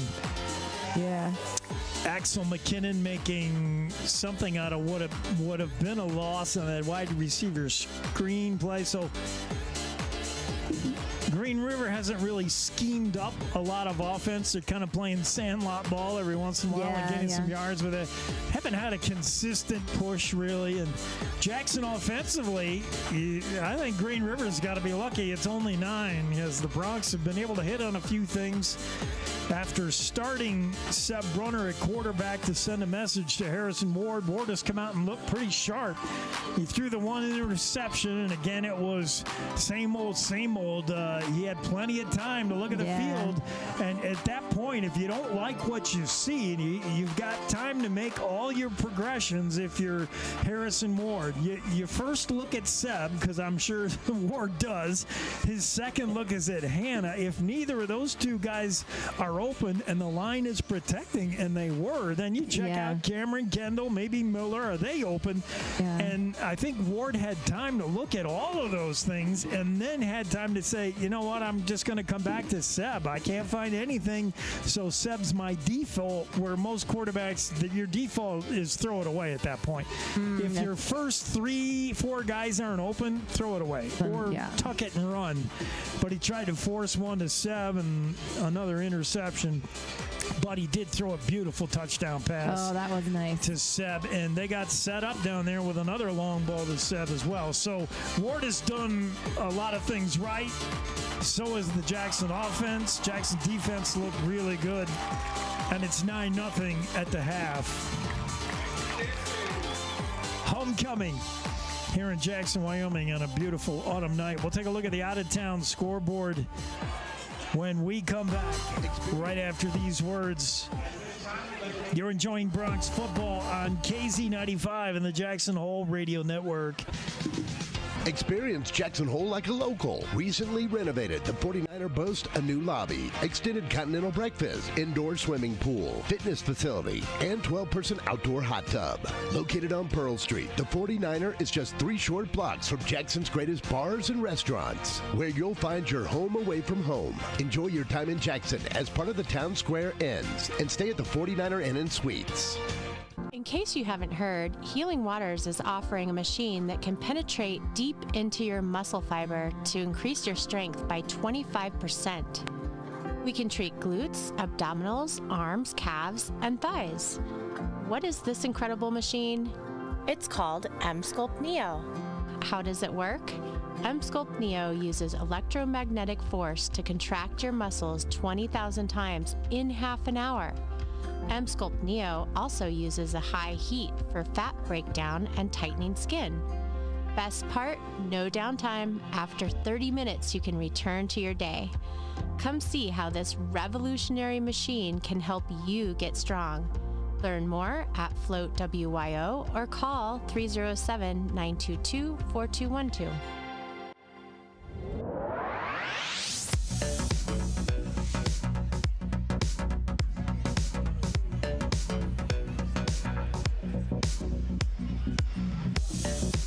Halftime here at the MAC. Jackson lead at 9-0. A win here would give the Bronx their first conference victory, and we've already decided they're going to need at least 2 conference wins to make the playoffs, and that's because you've got 3 teams that are virtually a lock. How is everybody else doing around the state? Well, let's see. In third quarter, I got number 2 Star Valley, 28 points against number 1 Cody, only 14. That's a big 28-14 Star Valley. 28-14, the Braves over the Bronx up there in Cody. Wow. Okay. Second quarter, I got Powell at Evanston. Powell 14, Evanston 0. Powell Panthers. Yeah, I'm worried about them. We get them next week. Everybody was saying before the season started that these Panthers, this was going to be their year. A lot of it has to do with senior quarterback Jet Schwan and his target, Trey Stenerson. Those two have been tearing it up all season. Yeah, they have. Yeah, what else is going on around the state? I got Riverton against Douglas. Riverton 7, Douglas 0. Riverton's got a passing attack that is second only to Jackson. They're the number 2 passing offense after Jackson. They can really chuck it, and that's that Derek DeVries kid at quarterback. He is good. Let's see. And I also have Rollins 6 over Lander 0, and Warland is at Buffalo, and that game doesn't kick off here for another minute. All right, so, unfortunately, no matter what happens with Star Valley Cody, those two are going to finish, shoe-ins for the playoffs up there in one of the top 2 spots. Powell likely, especially if they continue like they're going tonight and win. Yeah. They're in the 3rd spot, so again, as we said in the pregame, Jackson's playoff hopes are clinging to just that one final 4th seed, and unfortunately Evanston wants that one too. Evanston wants that one too. And Evanston, even though they're not winning tonight, did beat Jackson last week, so that was huge. Jackson Bronx need this one tonight, and then upset either Powell or Star Valley or both. Or both. As we close out the regular season. Those are the games remaining for the Bronx after Green River tonight. They'll stay home and host Powell right here, and then they'll hit the road and head to Afton to play Star Valley. Big rivalry there.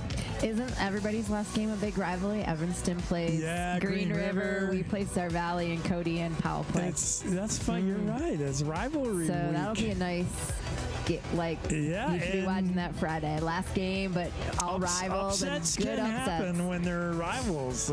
See, I'm going to go on that last game, Powell beating Cody, Jackson beating Star Valley, and let's go with Green River beating Evanston. Jackson Bronx will become the biggest Green River Wolves fans you ever seen in that final week of the season. It's beat them tonight, root for them in 2 weeks is how they're going to do it. We'll come back with more of the halftime show right here on KZ95 and the Jackson Hole Radio Network. Jackson Lumber, the board store, Jackson's oldest business and only true lumber yard in town. Jackson Lumber's hardware people are the best in the business, and they do it right the first time. Jackson Lumber works with people who make a living building, so the tools they sell are definitely the best hand tools and power tools available, with names like Vest Tool, Milwaukee, Makita, Skillsaw, Senco, Fine, and DeWalt. Jackson Lumber, the board store at 130 South Gromont. Call 733-6000, 733-6000. Hey, I'm Allie Lane from Jackson Hole Young Life. Do you remember what it's like to be a teenager? It can be really tough trying to navigate sports, academics, relationships with family and friends, not to mention the added stress of social media, phones, and screen time. Young Life believes that every teen deserves to know that they are loved and their story matters. Young Life leaders enter the world of teens, focusing on what matters to them: fun, adventure, friendship, and a sense of significance. If you love teenagers as much as we do, there's more info at our website, jacksonhole.younglife.org, to learn more. Your home for Jackson Hole High School sports is KZ95. Let's get back to the game.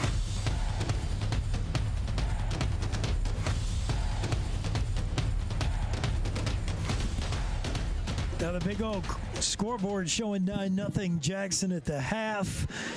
Jackson's largest selection of name brand tires can be found at Big O. Besides the Big O brand tires themselves, you can also grab Michelin's, BF Goodrich, Toyo, and a lot more others that all come with the best warranty in the industry. Big O Tires of the Target Plaza sponsoring your look at the scoreboard whenever you see it. Big O. 9-0 Jackson. What else? We got some numbers, some stats. We do. I have Harrison Ward's got 15 attempts for 92 yards, 1 interception, but 1 touchdown. Receiving, we've got Brunner with 4 catches for a total of 61 yards, including 1 touchdown. Cameron Kendall, is that right, Cameron? Yeah. Cameron Kendall has 1 catch for 5 yards. Griffin Miller has 2 catches for 22 yards. Andrew Hanna, 2 catches for 3 yards. And Thomas May, 1 catch for 1 yard. Our rushing yards, Thomas May has 7 catches for 30 yards. Brunner, 2 catches at 18 yards. And Harrison Ward has 1. Leading tackler, I'm going to say his last name wrong, Castino. Yeah. 7 tackles. He's led the team all year and last year as well. All right. Yeah, so, well, Harrison Ward doing a good job spreading the ball around. Obviously, his big target, whenever he needs big, long yards, has been Seb. He's got that sole touchdown catch and the other long one to set it up. And then otherwise, Ward's really spread it around pretty well. He's looked good. Jackson's rushing game has been pretty good. May has had yards when he's needed. Really, everything's worked for Jackson offensively that they wanted to work. Yeah, it's been a good game offensively for Jackson. And honestly, if you're Green River, you've got to be, pretty content with only down 9-0 on the road for as many yards as Jackson has racked up today. I mean, 9-0, that's not bad at all. But Jackson would love to add to that as we hit to the second half. Just minutes away to kick this one in the second half. Homecoming for Jackson. Good crowd on hand here at William T. McIntosh Field. And the Jackson Bronx just now returning to the field as we get ready for the second half. Big old scoreboard once again shows at halftime. Jackson 9, Green River nothing. We'll be right back with more on KZ95 and the Jackson Hole Radio Network. Texting and driving. Texting and driving? Everyone knows there really is no and. You're either texting or you're driving. In other words, if you're typing or reading anything while you're behind the wheel, you're not paying attention and you're not in control of your vehicle. That's why law enforcement around the state is cracking down on distracted driving. Hey, Wyoming, let's put an end to texting and driving, because we all know better. There is no and. This message was paid for by WYDOT. Great Northern Coffee. Jackson's own coffee roaster has been roasting and blending a wide selection of coffee since 1979. A warm fire, friendly faces, and a cup of Great Northern Coffee. Just the thing to kick off our Bronx and Cowboy teams. Try our Bronx Blend, a heavy, rich cup of coffee that will run you over like the Bronx football team. Great Northern Coffee, available at grocery stores and coffee shops around the state. Also available online at greatnortherncoffee.com. You're watching and listening to live coverage of Jackson Hole High School sports on KZ95.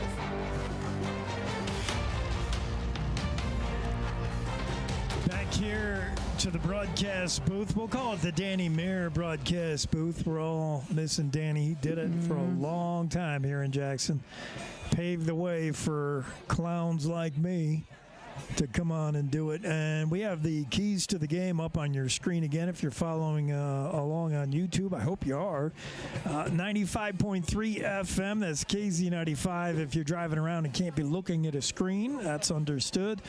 If you want the audio only, if you're outside our broadcast area, outside the signal of our FM station, you can find us on the internet at kz95.live, L-I-V-E. Live. And then if you want to see the video along with the audio, that product is always available on YouTube. Just head to YouTube on your favorite app and your favorite device. Type in Jackson Hole Radio. That's our channel. Be sure to subscribe while you're there, and you'll be directed right to any game that's in progress, like the one now. Keys to the game. Well, play 48 minutes. We don't know yet. We've only played the 24 minutes, but so far Jackson looks like they haven't taken a play off. They look pretty solid. Yep. Be nearsighted. We said the Bronx would have to concentrate on this game and this game only. Not Powell, not Star Valley. This is the only team you got to worry about. They've done a good job of that. Hannah, I thought Hannah would play a bigger role in the passing game because of his size, but he's caught a couple, but he's been tackled immediately. And give credit where but maybe it's they due. knew that too. Green River was prepared for your all the credit goes to the Green River's top defensive player, and that's senior Garrett Smith. His assignment tonight is go everywhere number 5 goes and tackle Hannah when he gets the ball. He's done a good job. Hannah's caught it twice, but has had no room to run as their big guy has just brought him down every time. So Hannah has not played the role maybe we thought he could, but it's been the Seb Brunner show, and we said going in that Seb leads all receivers in the conference. He's number 1 in touchdowns, in yards, in a whole bunch of stuff. He now has 9 touchdown catches on the season. He's adding to his yards total. He is a threat at wide receiver.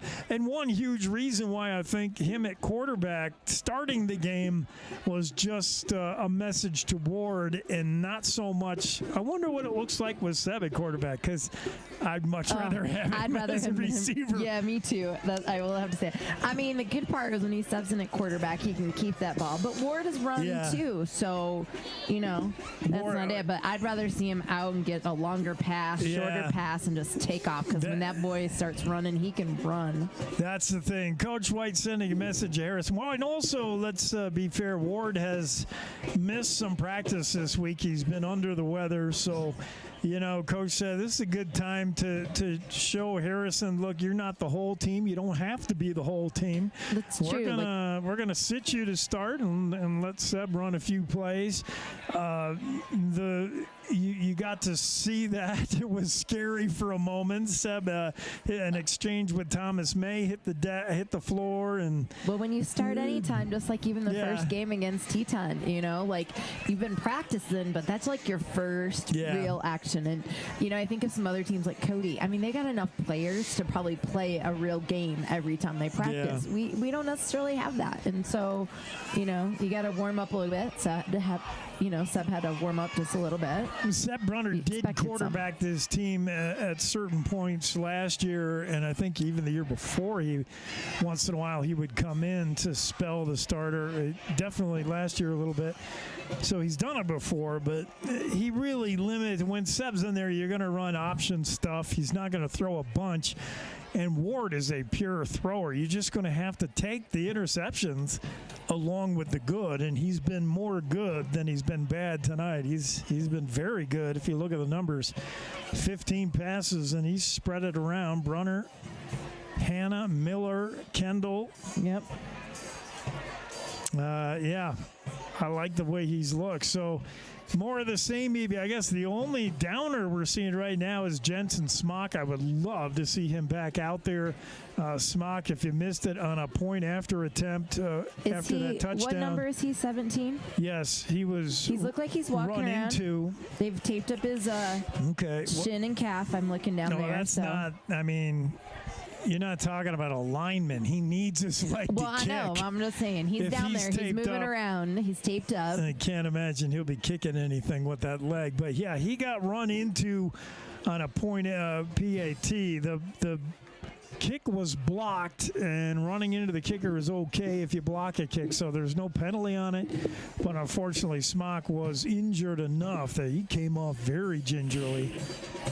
I just hope he's going to be good to go for soccer season. That's a little ways down the road, a lot of ways down the road, but yeah, without Smock, then who does the punting? Who does the kicking? It looks like Thomas May, and he's not the kicker. Smock is, that's for sure. So anything that's going to come down to a field goal, Jackson, well, let's just say the Bronx would rather put the pedal to the metal here and get a big lead and not need their kicker. We're ready to kick it off here in the second half. Jackson kicked to start the game, so they'll receive. Second half under the lights. Second half, yeah. Lights on here at the MAC. Friday Night Lights. A beautiful night. And they put more time on the scoreboard. Maybe they got a little bit more, some reason. I don't know, halftime or something. Because of the homecoming, maybe? Perhaps, but both teams look ready to go. I mean, Green River on that far side of their road, whites trimmed in green. They're huddled up and ready.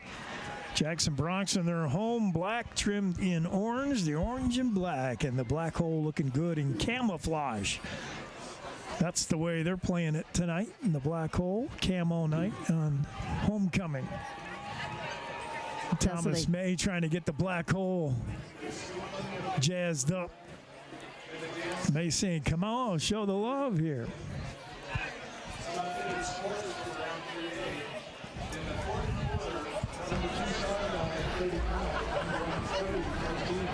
Star Valley's still 35 it to Cody. 35-14. Wow. Never thought I'd say go Star Valley, but I am. Go Braves. Yeah, those are the top two teams beating up on each other. A little bit of a surprise. Cody, Star Valley had begun the season in the Wyo Preps coaches and media poll as the #1 team, as they should, defending champs. Yes. But as the season progressed, you know, Star Valley plays a difficult preseason in Idaho, playing some big schools, tough schools, including Sugar Salem. And Cody, well, let's just say Cody does not. Cody put some cream puffs in the schedule, and I think that had people thinking, well, yeah, Cody's back at #1. So at some point in this season, it flipped, and Cody went back to #1 in the coaches and media polls. Star Valley #2. Star Valley just survived Powell last week at home. And then you started thinking, well, maybe the polls are right. Star Valley is a #2 team. But, boy, to watch them go up to Cody's house and put a whipping on them so far, that's a little bit of a surprise. It is. Speaking of Paul, they're up 21-7 over Evanston in the second. Evanston, yeah, we had our look at them yesterday. Evanston put 47 points on us. And they had that Cohen Morrow kid. They've got the brothers that I'm trying to think of, the Barker, their cousins, Kai and the other Barker. They're good. Barkers, yep. I mean, they got some ballers, but Cohen Morrow is really, he's something. Good. Probably one of the best two-way players in the state, quarterback and middle linebacker. Cohen Morrow is a stud, and he is carrying Evanston as far as they want to go. I see Smock on the sidelines. He is working on his kicking forms. That's what I said. I think he's going to go. Can't believe he's going to kick a ball, but and we don't have to find out yet because Jackson's going to receive this kick. Seb Brunner's going to be back deep to receive, and he's usually joined by someone, and he will be. #9? The one I keep wanting to call Tyson Kendall. It's it's Joey McNamara is going to be back there with him. So McNamara, Brunner, bottom of your screen. Seth Brunner at that far hash. Both of them standing at their own 10-yard line, not expecting a huge kick from Green River. Here it comes.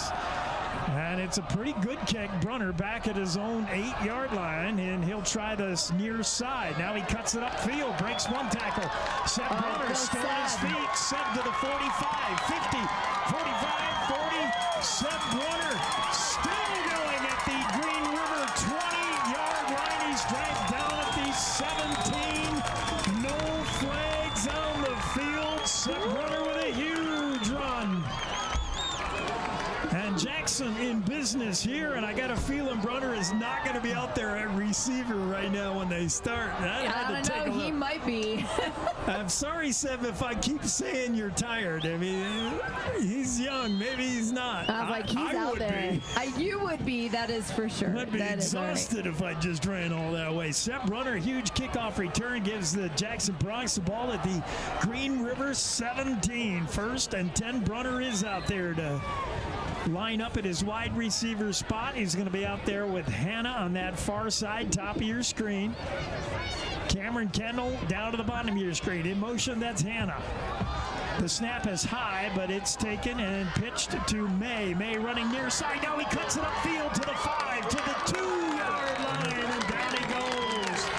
Thomas May, 1st and goal. Jackson Bronx May did a good job. He was looking like he wanted to turn the corner here on the near side, but he saw a hole. He turned it upfield and got a big 1st down gain.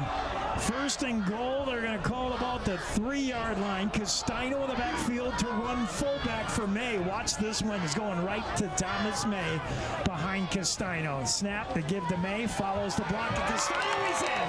Touchdown, Bronx.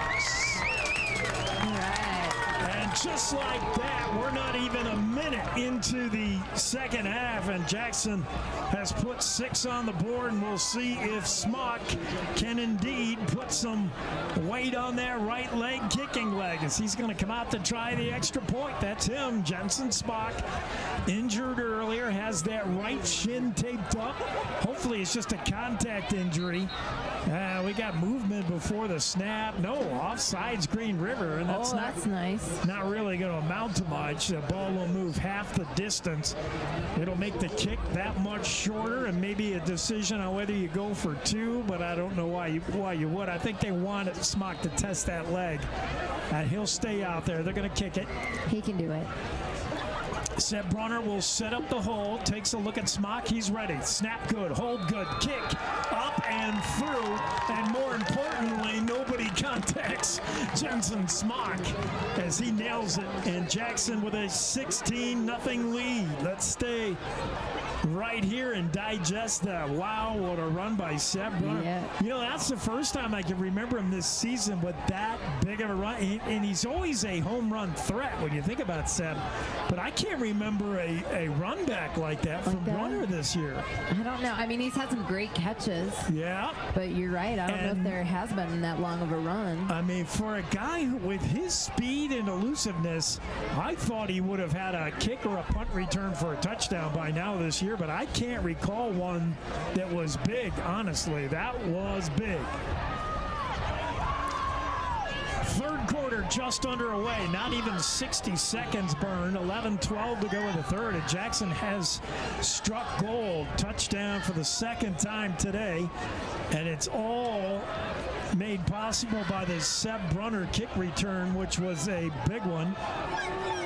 Gave Jackson the ball inside the 20, and 3 plays later, the Bronx are in the end zone. 2 plays later? 3. Okay. It's Thomas May with a 3-yard plunge to end the drive, the short drive, and Jackson up 16-0. Smock's going to kick this off, see what kind of leg he can get into it. Oh my goodness, he looks okay as he kicks this one. I told you, he looked like he was walking fine on his sidelines over there. Seb Brunner is never tired, and Jensen Smock is not hurt. I did tell you they said I'm usually right and you might be wrong. I don't know who told me that, but I've heard that somewhere recently. You're right on both of those. Smock looks A-okay as he boots that one 5 yards deep in the end zone. Touchback. Green River will start at their own 20. 11-12 to go in the third. Hintz brings them up. 2 receivers to the right, 1 to the left in the backfield along with Hintz. It looks like Jackson Gomez. Hint's going to keep it himself. Oh, my, did he get drilled. He went nowhere. No. And in there on the stop was, I believe, Cruz Foray, the first one to make contact. 58? Yeah, 58. Was it 58? I thought it was 58, but I could be wrong. Yeah, I thought it was him too. Okay. Foray, what a big shot on Hintz. That's a loss of 2. Hannah was there as well. 2nd and 12 for the Wolves, and Hintz does something just to get up from that. There's the snap. Hintz wants to throw, fires. That ball is tipped by Castino and incomplete. Pass was intended for Adrian Ruiz, I believe, or is that Jackson Gomez? Let's see, turns, I'll get a number. No, that was Christian Lee, the intended receiver, but Castino was right in the passing lane. He got a paw on it, and it's 3rd and 11 now for the Wolves as they're going nowhere on this drive. Keep an eye on McKinnon. He's in the slot, bottom of your screen. Twins left and right, almost jumping off sides of the Bronx. Now they're going to call it. Whistles, that's Foray who made the big tackle on Hintz, and he got caught in the neutral zone, I believe, unless there's motion on Green River. No, that'll be 5 yards. Neutral zone infraction of Foray, so it'll make it a little bit easier for the Wolves. 3rd and 6 now. Okay, they can maybe change the play they had called. They don't need quite as much yardage. As they break the huddle, they're going to go empty backfield. 3 receivers right, 2 to the left. Definitely going to throw here. There's nothing else to do if you're Max Hintz. There's a snap. Max flushes to his left. Andrew Hanna in pursuit, and Hanna drags him down. Andrew Hanna does not let Hintz get to the outside. He picks up 1, but he needed 5. And it'll be short of the first down. 4th and 3 coming up for Green River, deep in their own territory. They've got a kick here. And I believe they will send out the punt team. Gomez will do the kicking. Jackson Gomez back to receive. Seb Brunner hot off that big kick return. Seb would love to rip another one here. Standing at his own 42-yard line. There's a snap. Gomez puts a foot to it. It's short, and Brunner will field it on the bounce. Oh, Seb, I would have just let that go. Be careful. It's out of bounds at the 47-yard line. That's like you telling Seb to take a break after he has a long run. I don't think that's going to happen. Seb, listen to me. I'll tell you what you should be doing. Take a rest and stop fielding punts on a high bounce. Just let it go out of bounds, kid. Save yourself. He's not listening. 9:18 to go in the 3rd quarter. Jackson up 16-0. As they'll get their hands on the ball for the 2nd time in this half. They'll send out Seb Brunner in the slot this time, bottom of your screen, along with Joey McNamara getting his first look at receiver. Hannah is on that far side, right side, and now we got a referee timeout as they're talking to Coach White. We don't know what this is about. Coach White's looking up at the scoreboard operator, and they want to do something with the time, I believe. Big old scoreboard showing Jackson 16, Green River nothing. 9:02 to go in the 3rd. We're ready to go here. Yep, they're going to put some more time on. 9:21 to go, so that was it. There's Jackson 1st and 10. Moving right to left, their own 47-yard line. Brunner in motion. Fly sweep. That's going to be, Thomas May. May's going to be dragged down behind the line of scrimmage. Loss on the play of 3 of 2 in a big tackle. Again, that's Garrett Smith, and he has led this defense all night long. Smith, their leading tackler. And Smith came to play, number 33. Loss of 2 on the play, 2nd and 12 for Jackson. Ball in the near hash here. Jackson at their own 45-yard line. Seb Brunner, bottom of your screen. 3 receivers to the right. Now Harrison Ward wants to relay some info to his slot receiver over there. And we're ready to go.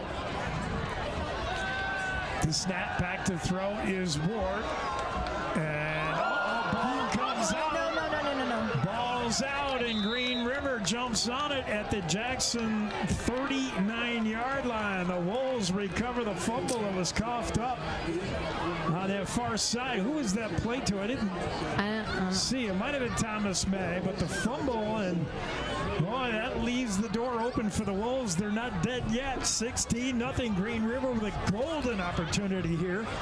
1st and 10 from the Jackson 39-yard line. We'll see if the Wolves have anything to say about it. Green River's just not been able to get anything going offensively. They'll run to the I formation here. Man in motion. That's Christian Lee, the wide receiver. Snap, and they give it to the second man through. Puts his head down. And there's just no yardage there. Nothing. Gain of maybe 1. And trying to see who that was on the carry. Green River uses any of 4 different running backs. I don't know if that was no, that was 26. That's their usual back, Herwalt, and there was nothing there. Jackson has done a good job stopping the run tonight. Pickup of 1, 2nd and 9 for the Wolves. Again, it'll be Herwalt in the backfield with Max Hintz, the quarterback, who will take the shotgun snap. 3 receivers to the left, 1 to the right. There's the snap, and they give to Herwalt, left side. Herwalt's got a little more running room this time across the 35 to the Jackson 34. Pickup of 4 on the play. It'll be 3rd down and a long 4. Green River's got to get to the 30. Well, make it 3rd and 5 for Green River. They got to get just inside the Jackson 30.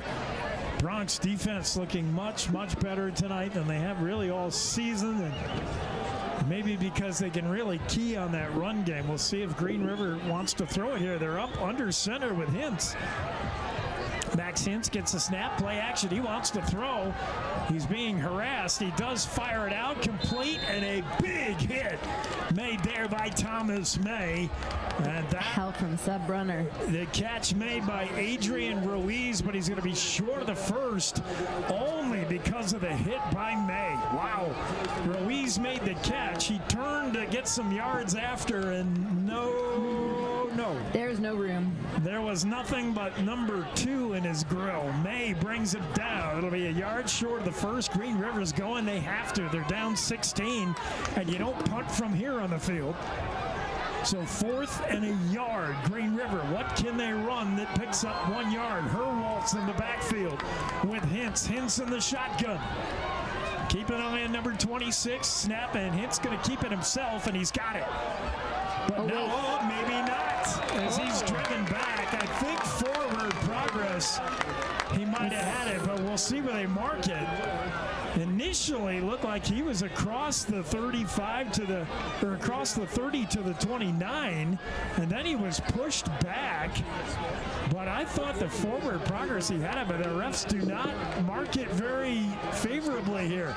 Nope, that looks like it's our ball. They're going to say Hintz lost a couple. He kept his legs churning. He tried to get more. He should have just gone down, I think. But Green River turns it over on downs. 1st down for Jackson at their own 32-yard line. And that's the 2nd time the Wolves have gone for it on 4th, or 3rd time maybe, and they did not get it. Seth Brunner, the only receiver split wide to the right, top of your screen. Hannah, and that's going to be May, right side. He's got 3 or 4.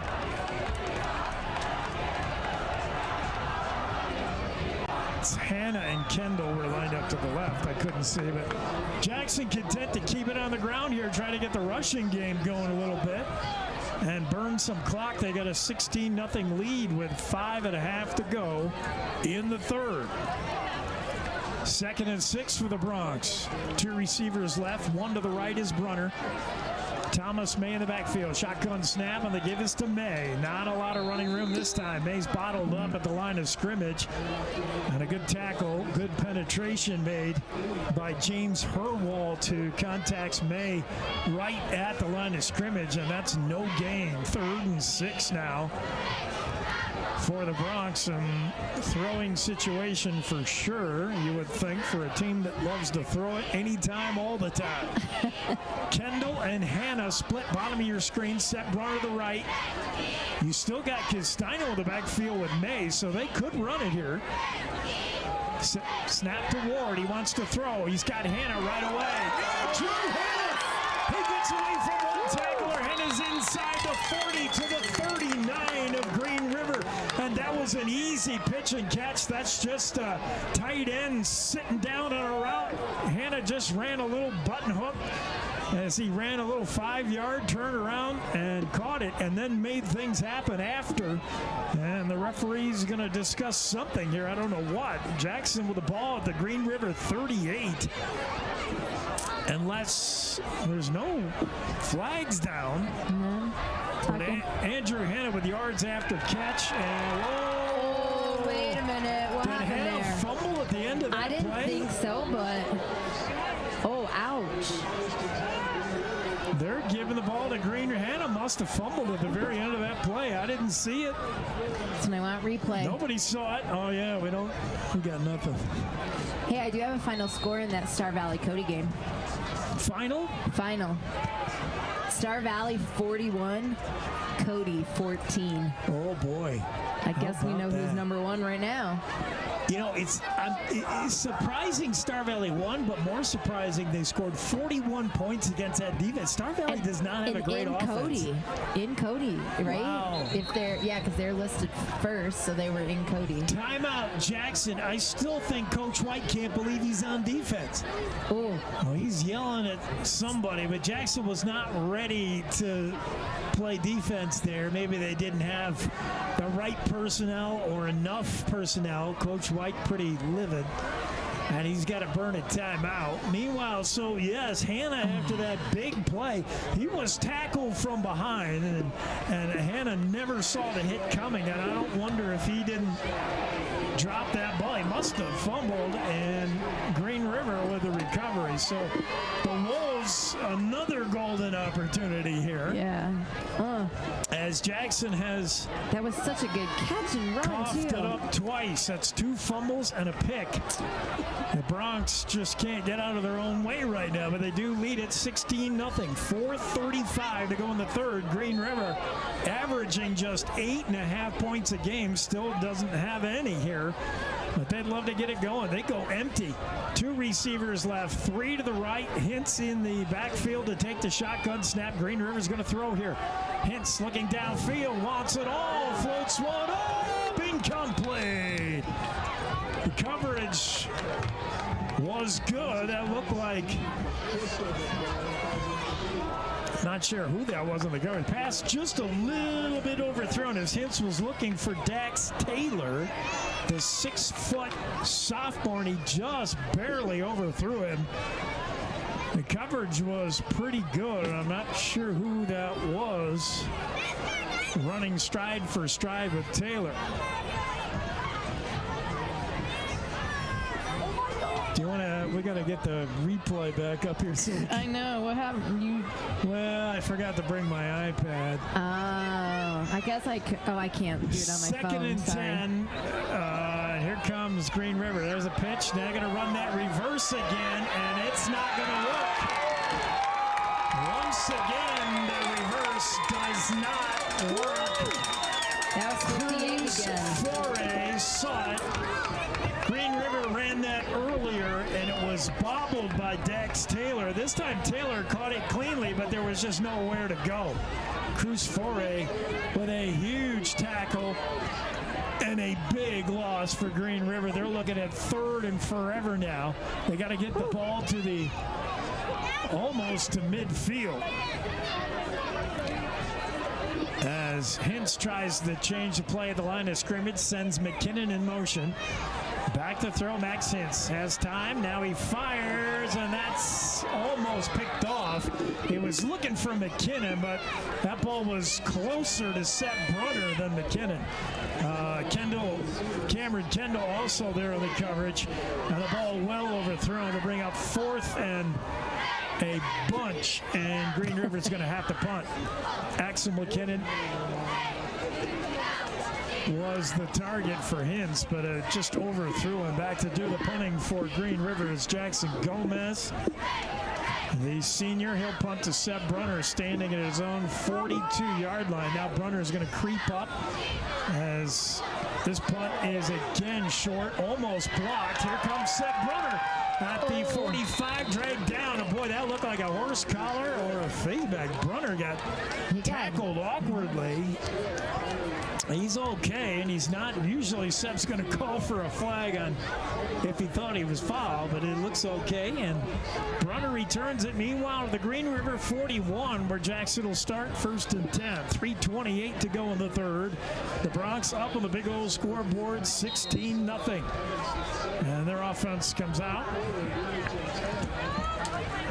A big pass play to Andrew Hanna, but a fumble at the end of that play was put the kibosh on the Bronx last drive. Here's Harrison Moore to the shotgun, and they give to Thomas May over the left side. May's got good yardage, pick up a 5. Every time May's touched the ball, it seems he's got a 5-yard gain. That'll bring up 2nd and 5 now. See if Jackson keeps the ball on the ground and runs clock. Just 3:05 to go in the third. Hanna and Brunner wide right, top of your screen. 2 receivers to the left. May in the backfield behind Harrison. Ward, who's in the shotgun. Ward calls for the snap. He wants to throw it. Looking right side for Hanna. That's knocked down. Flags fly. Sorry, that's picked off. Intercepted the pass intended for 7. Now Seb Brunner goes out of bounds with a player, and those two going after each other, and there goes another flag. So 2 flags. Oh, yeah, that's Brunner got tied up with his man on that far side. That looked to be Dax Taylor. Taylor and Brunner were going at it after the play. Meanwhile, the ball was intercepted, but flags flew. I think it's going to be holding on Jackson. That'll be declined. And then we'll see what happened after. And it could have been either player, either Brunner or Taylor. They're both going after each other. You can call it on both of them. But meanwhile, the interception, that's the 2nd pick that Ward has thrown and the 4th turnover for the Bronx. Well, this game would be way more lopsided than 16-0. The refs talk it over, and we'll see what they decide. Green River should have the ball at their own 30, it looks like, until we figure out who the penalty is on. Unsportsmanlike on Jackson. That's going to be Brunner, and I think he's going to get the only one. Yeah, they're going to mark this off. So that's on Seb. And I watched that from the beginning, and honestly, it could have been either guy. They both just wouldn't quit on Maybe the play. they wouldn't, and just Taylor, Seb happened to be the one to get caught. So. Taylor, it was like who got caught last. Taylor sort of tackled Seb out of bounds. Seb didn't like it and did something back, and that's what the refs saw. So Green River with the ball at their own 43-yard line now, and Green River's had every bonus opportunity to get back in this. Here's Hintz. He's in trouble, and he's down. He's sacked. Is that Foray again? I think that's Cruz Foray again, who brought him to the turf. And a big sack. Hintz had no chance on that one.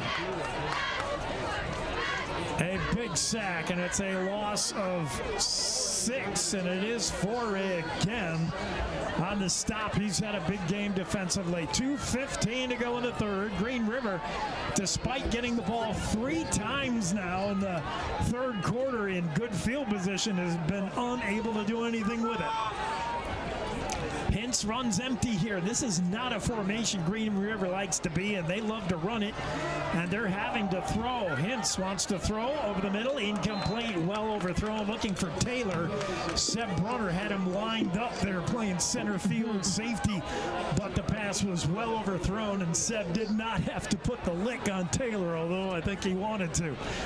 So the incompletion makes it 2nd and 17. Should be 3rd and 17. A sack, yeah, there we go. 3rd and 17 with 1:50 to go in the third. Hintz quickly brings his team up. 2 receivers split wide right, 2 to the left. Now now. Man in motion is Axel McKinnon. There's a snap. Hintz wants to throw. Got a little bit of time here. Now he fires downfield. Wide open. Caught. That's Christian Lee with a catch. He's going to be short of the first down. Brunner brings him down right there at midfield. And it's going to bring up 4th and 5 for Green River. And you know they're going to go. 90 seconds left in the third. Hintz brings his team up. 2 receivers left, 2 right. Hintz in the shotgun, takes a look over the sidelines. He's got Jackson Gomez in the backfield with him in motion. That's McKinnon. Snap low, but Hintz has it. Hintz rolls to his left, wants to throw, fires, incomplete. He wanted Christian Lee, but the ball was thrown behind him. Would have been a tough pass. Hintz was moving to his offhand side to the left. He was rolling left, and he's a right-hander. That would have been a tough pass for anybody, and the pass was behind Christian Lee and incomplete. And for the 5th time tonight, I believe, Green Rivers turned the ball over on downs, trying to go for it, and they couldn't get it. 1:08 to go in the third. Jackson up 16-0 on the big old scoreboard, and they'll have the ball in Green River territory to start this drive at the 49-yard line of the Wolves.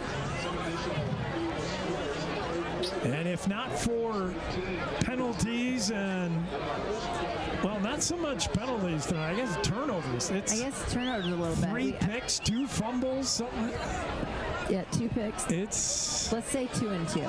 2. All right, we'll say 2-2. 2 and 2. Snap on the handoff. No, straight ahead is Brunner on the keeper. Brunner was taking the Wildcat snap there. Fake handoff to May, and Brunner kept it and picked up 4. It'll be 2nd and 6. Ball at the 45 of the Wolves. And Brunner is back in at quarterback, it looks like. Oh, yeah, he is. Sutton took that last snap and kept it on the option. Looks like he's going to do this one, too. Yeah, the interceptions might have been Ward's undoing. I think Coach White said you need to sit again and take a look at things. Take a look. Watch what's going on. Watch what's happening. Yeah, it's going to be Brunner back in at QB, and looks like they're going to try the rushing game here. The handout, no, the fake to May. Brunner's going to keep it right side. Brunner's got a lot of room all the way down to the 30 before he's upended by Axel McKinnon at the 29-yard line. It's a first down run, Seth Brunner. The fake handoff to May, and Brunner kept it over the right side. He had a ton of running room, and that'll be the final play of the third quarter, I believe. We'll see if they get this off. Clock at 8 seconds. I don't know if Seb realized. He's taking his time, and I think he's going to let her. No, they will barely get it off. The give is to May up the middle. Bounces off 1 tackle. And guess how many yards May got? 5. 5. 5 every time works for me. That's how the third quarter will end. We'll be back. The final 12 minutes coming up. You're enjoying Bronx football on KZ95 and the Jackson Hole Radio Network. Experience Jackson Hole like a local. Recently renovated, the 49er boasts a new lobby, extended continental breakfast, indoor swimming pool, fitness facility, and 12-person outdoor hot tub.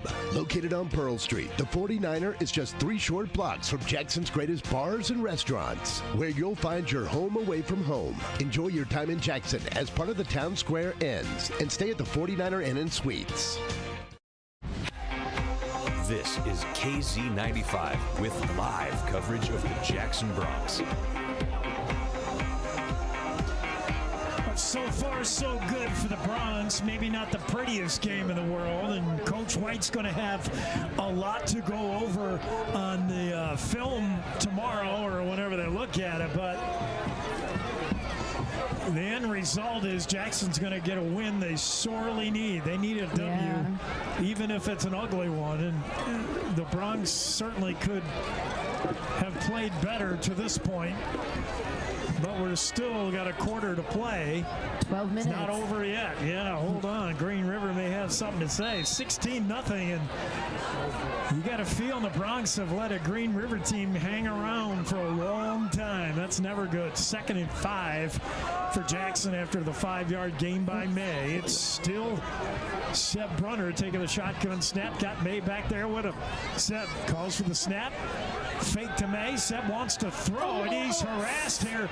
Seb fires, and that's intercepted by Dax Taylor.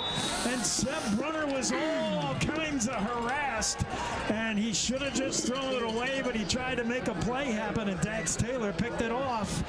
And another Bronx turnover. That's got to be 6 by now. I'm going to go 5. I think you're getting an extra one. My goodness. So Harrison Ward is sitting right now for his interceptions, and another one there by his replacement, Seb Brunner, who threw a pick. And Seb says, that's on me. Yes, it is. He had no chance. A fake handoff to May, and when he looked up, there was a guy right on him. They knew Right that was on. coming. They knew that was coming. Like, you've done it too many times now. And Seb had to either eat that or throw it away, and he tried to make a play. Taylor picked him off. Here comes Green River. Pass to the far side. Caught out of bounds. It'll pick up a couple, not much.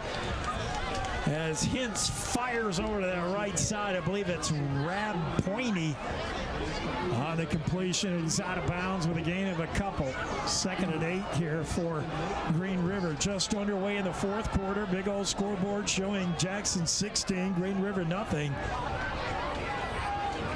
Already on the out-of-town scoreboard, a little bit of a shocker. Star Valley wipes out Cody up there in Park County. I mean, I thought they might have won, but not.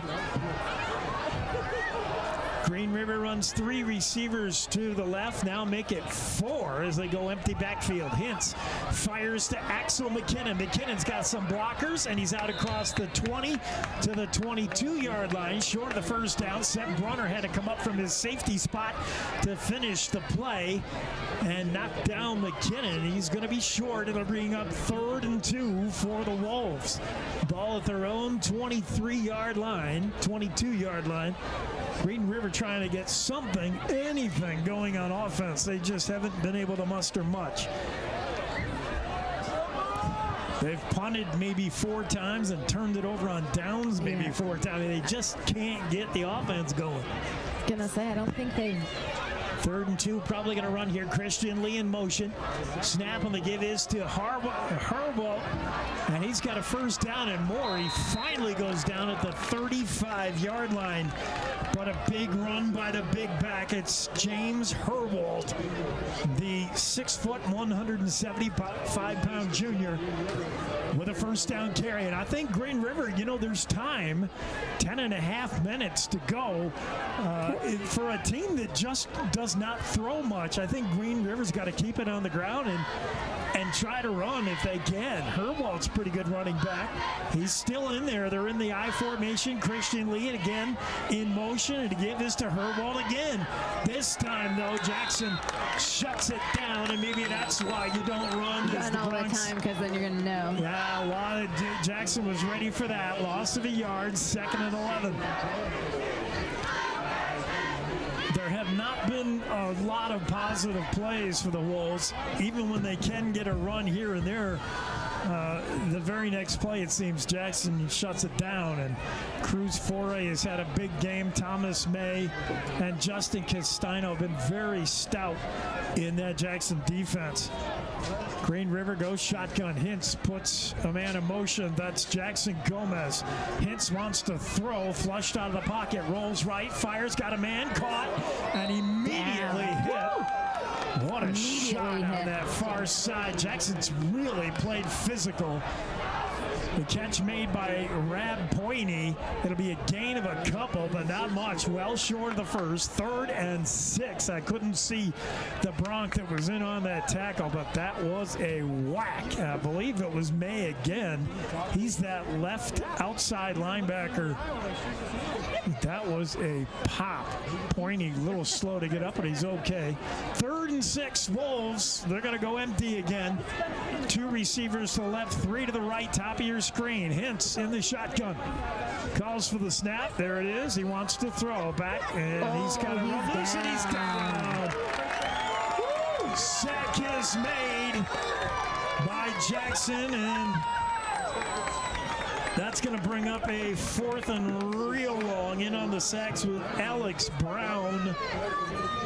And good penetration for the Bronx there. Hintz had no chance. And down he goes. Big loss brings up 4th and 15, and Green River's got a punt. Jackson Gomez on to do the kicking yet again. Seb Brunner at his own 36-yard line. Sorry.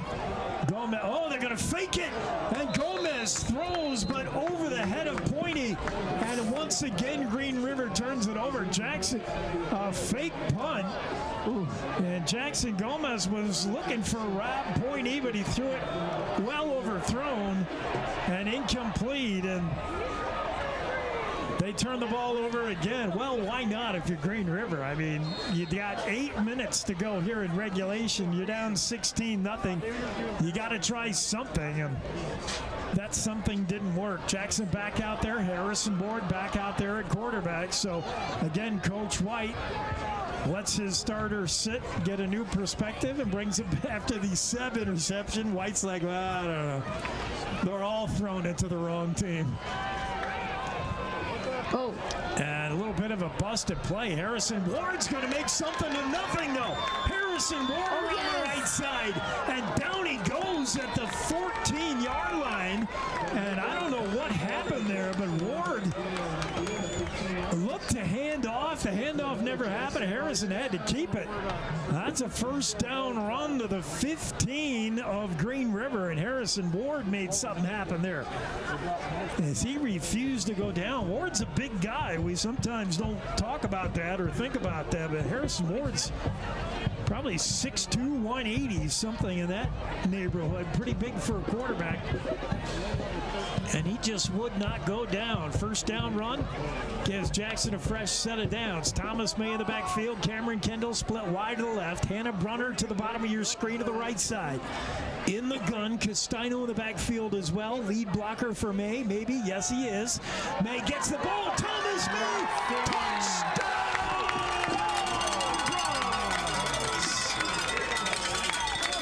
Justin Castino with a big lead block, and that was a giant hole. Kimmy, you could have run through that hole.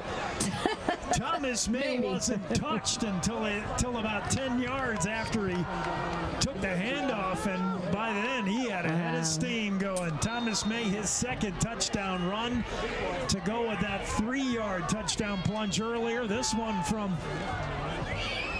15 yards out, and Jackson is putting it on Green River now. Jensen Smock with a point after. Kick is good. 23-0. And we'll take that break. We'll come right back. Jackson 23, Green River 0. You're enjoying Bronx football on KZ95 and the Jackson Hole Radio Network. High Country Linen Service has grown with its state-of-the-art facility to be the premier rental service for linens, uniforms, and entry mats. High Country Linen also provides wholesale janitorial supplies, paper products, and earth-friendly cleaning supplies to Jackson Hole, Teton Valley, and beyond. Call 733-2638 or come see us at 355 North Glenwood. On the web at highcountrylinen.com. This is KZ95 with live coverage of the Jackson Bronx.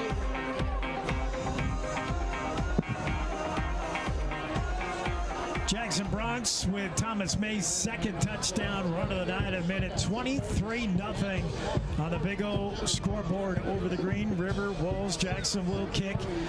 Green River, we got 7:11 to go in the fourth, and the Wolves' lack of offense has been their downfall. They've had plenty of opportunities. Jackson has done their best to try to hand the game to them with at least 5 turnovers. That's all I'm going to say. We have helped them. Perhaps 6. 5. Boy, I think it's 6. I think there's 5. 3 picks and 3 fumbles. But it's been a bunch. Jackson has played a sloppy game, but because of that anemic Wolves offense, Jackson's still trying to put this one away. Kick goes to Axel McKinnon to the 15, 20, 25. Axel McKinnon, look out. We said this guy's got a ton of speed, and he's going all the way for Green River. Jensen Smock can't get him. And Axel McKinnon with a 98-yard touchdown run. And the Jackson Bronx, same old problems come back to bite them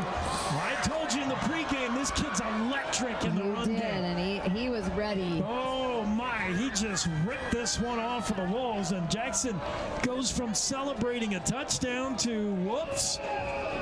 Who had that guy? McKinnon has got a ton of speed, so dangerous. Credit Jensen Smock on a bad leg. Almost caught him. Yeah, he And did. He was running fast. Smock is a fullback midfielder, something like that at the soccer field. I know Jensen Smock can run, but he can't run with Axel McKinnon. But he did good. But he came pretty close, I'll tell you that. Green River's going to go for 2 here. It's 23-6 after that kick return touchdown by McKinnon. The Wolves don't have enough guys out there. Now they do. And Hintz puts a man in motion, whistles now before the snap, and there's motion or a timeout maybe, Green River. I think, boy, that took forever, and the Wolves had to call a time again. Yeah, or they would have had to delay a game. It's, yeah, Coach Kevin Cuthbertson calls the time, or it would have been a delay. So with 6:54 to go in regulation, score now 23-6. Jackson leads Green River after the Axel McKinnon 98-yard touchdown return. The Big O's scoreboard making it a little bit closer here. And still, you wouldn't think there's enough time for Green River now with the kind of offense they have, but maybe if you've got a play that gets it to McKinnon, I would call that. Nope. No, not at all. Get the ball to McKinnon. Wow. Can he fly? So now Green River is settled on the play they want to run here as they go for 2, trying to make it 23-8. And we're ready to go. Hintz again they go empty backfield. Hintz puts a man in motion, and a handoff, and now they want to throw it back to Hintz. Little razzle-dazzle, but it's knocked down by Andrew Hanna. That's the second time Green River has pitched the ball to Jackson Gomez. Gomez has a pretty good arm for a running back, but that time he did not have the arm to get it over the 6'7" Andrew Hanna. Hanna knocked it down. Good job by Hanna. I mean, it would have been better if he would have caught it. Well, it's caught it and ran. I don't know if Hanna can run that far. 90 yards for a pick 6. Sure. Well, I think that's would have been fun to see him try. They failed their 2-point attempt. That's what Hanna matters. did a really good job to stay home. That was Hintz. Pitched it to Gomez, the running back, and then Hintz went out in the left flat and said, I'm going to be the receiver. And that a lot of times that quarterback as a receiver gets lost by the defense, but Hanna stayed home on that right side, his right side, and knocked that pass down. Good job by Andrew Hanna to deny the 2-point attempt. Green River going to kick here, and after the fake punt, I got to think Green River has got an onside kick in them too. I would be very careful of that as Coach White puts his hands team out there. I think, well, boy, I don't know. He's only got Joey. They're looking for a pooch kick, but I would be more concerned about the onside kick. I'd have more guys up there at the 50. Oh, they're coming up a little bit closer. There's Seb. Yeah, there we go. There we go. We got it. Here they come. They were showing Green River something, and now they're coming up a little bit. There we go. Sorry.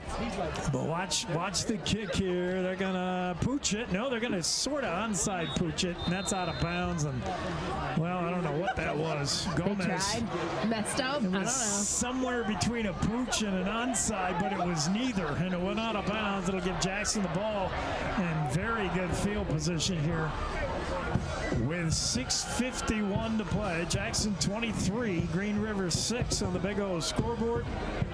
Big O Tires sponsoring the scoreboard. Don't forget, Big O Tires with your tire needs and a whole lot more right there in the Target Plaza. They can do alignment, brake checks, oil changes, all kinds of stuff underneath your vehicle. Go see the good folks at Big O Tires today in the Target Plaza. We need to go see them. I need tires. Oh, okay. Well, we'll get right over there. We happen to have heard that on the radio. Same starters out there for Jackson. Harrison Ward, but Thomas May behind him. 3 receivers right, 1 to the left. We'll see if Jackson's going to throw here. No. Thomas May over the left side picks up 5, of course, maybe 6 as he gets a little push there towards the end. Let's give him 6 or 7 and a good run there as Jackson just wants to keep it on the ground, burn clock. I don't know if Coach White trusts the passing play right here with as many interceptions as this team has thrown, and with a pretty big lead, and with the fact that Thomas May's 5 yards guaranteed every time he touches it. Might just go 5, 5, 5. I don't know why you'd throw. 2nd and 3 for the Bronx. Ball at the 45 of Green River. They're going to milk every second off this play clock as Ward in the shotgun gets a snap. He will throw. Quick throw to the far side. Cameron Kendall, he dropped it. He had the completion, a little 5-yard out, but Cameron Kendall dropped it, so it'll be incomplete.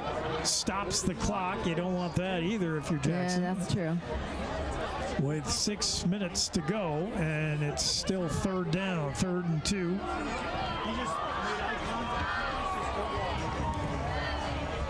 Harrison Ward takes a look over at the sidelines, gets the play call from the coaches. We're ready to go. 3rd and short for Jackson. It'll be Thomas May in the backfield. Twin receivers to the right, 2 receivers to the left. Ward in the shotgun. He gets a snap, and Thomas May went the wrong way, or Harrison Ward turned the wrong way, and Ward's going to get something out of it. Down the left sidelines, he's out of bounds. Meanwhile, we had whistles very early. I don't know if they were trying to call that back. Thomas Ward turned left and went to hand the ball to May, but May went the other way. A little bit of a mix-up there, but for the 2nd time tonight, Harrison Ward, and he did step out of bounds at the 33. It's a 1st down. That's the 2nd time that Ward has turned a busted play into something. Because that could have been much, much worse. I don't know what the mix-up was, whether it was May or Ward, but here we go. 1st down and 10. Ball at the Green River 33-yard line. Harrison Ward in the gun. Snap. He wants to throw. Looking over the middle. He's got a man, and it's incomplete. He had a man wide open, but meanwhile that ball was well underthrown and almost intercepted, and I don't know where Ward was throwing that. He threw it right to Garrett Smith, who's had a heck of a game for Green River, but he had Thomas May, I believe that was May, wide open over the middle, and he just underthrew it severely right to the wrong team. Garrett Smith almost with a pick. 2nd and 10 now for Jackson with 5:45 to go in the game. Ward gets the snap, again wants to throw. Hits Thomas May out of the backfield. May breaks 1 tackle, but he's not going to get away from the 2nd man. And the hit and the stop made by Herwalt. It was Declan Henderson who made the original contact, and it looks like Henderson is slow to get up. Oh, no. As a little swing pass out of the backfield to May. That's been something that Jackson Bronx have gone to a lot since Thomas May returned from injury. They've incorporated this little swing pass out of the backfield, the little wheel route, and May has made that work this time, though, and really tonight Green River has done a good job of finding Thomas May on that pass pattern. That didn't work. Declan Henderson with a hit cleaned up by James Herwalt, and it's Henderson who's still down, I believe.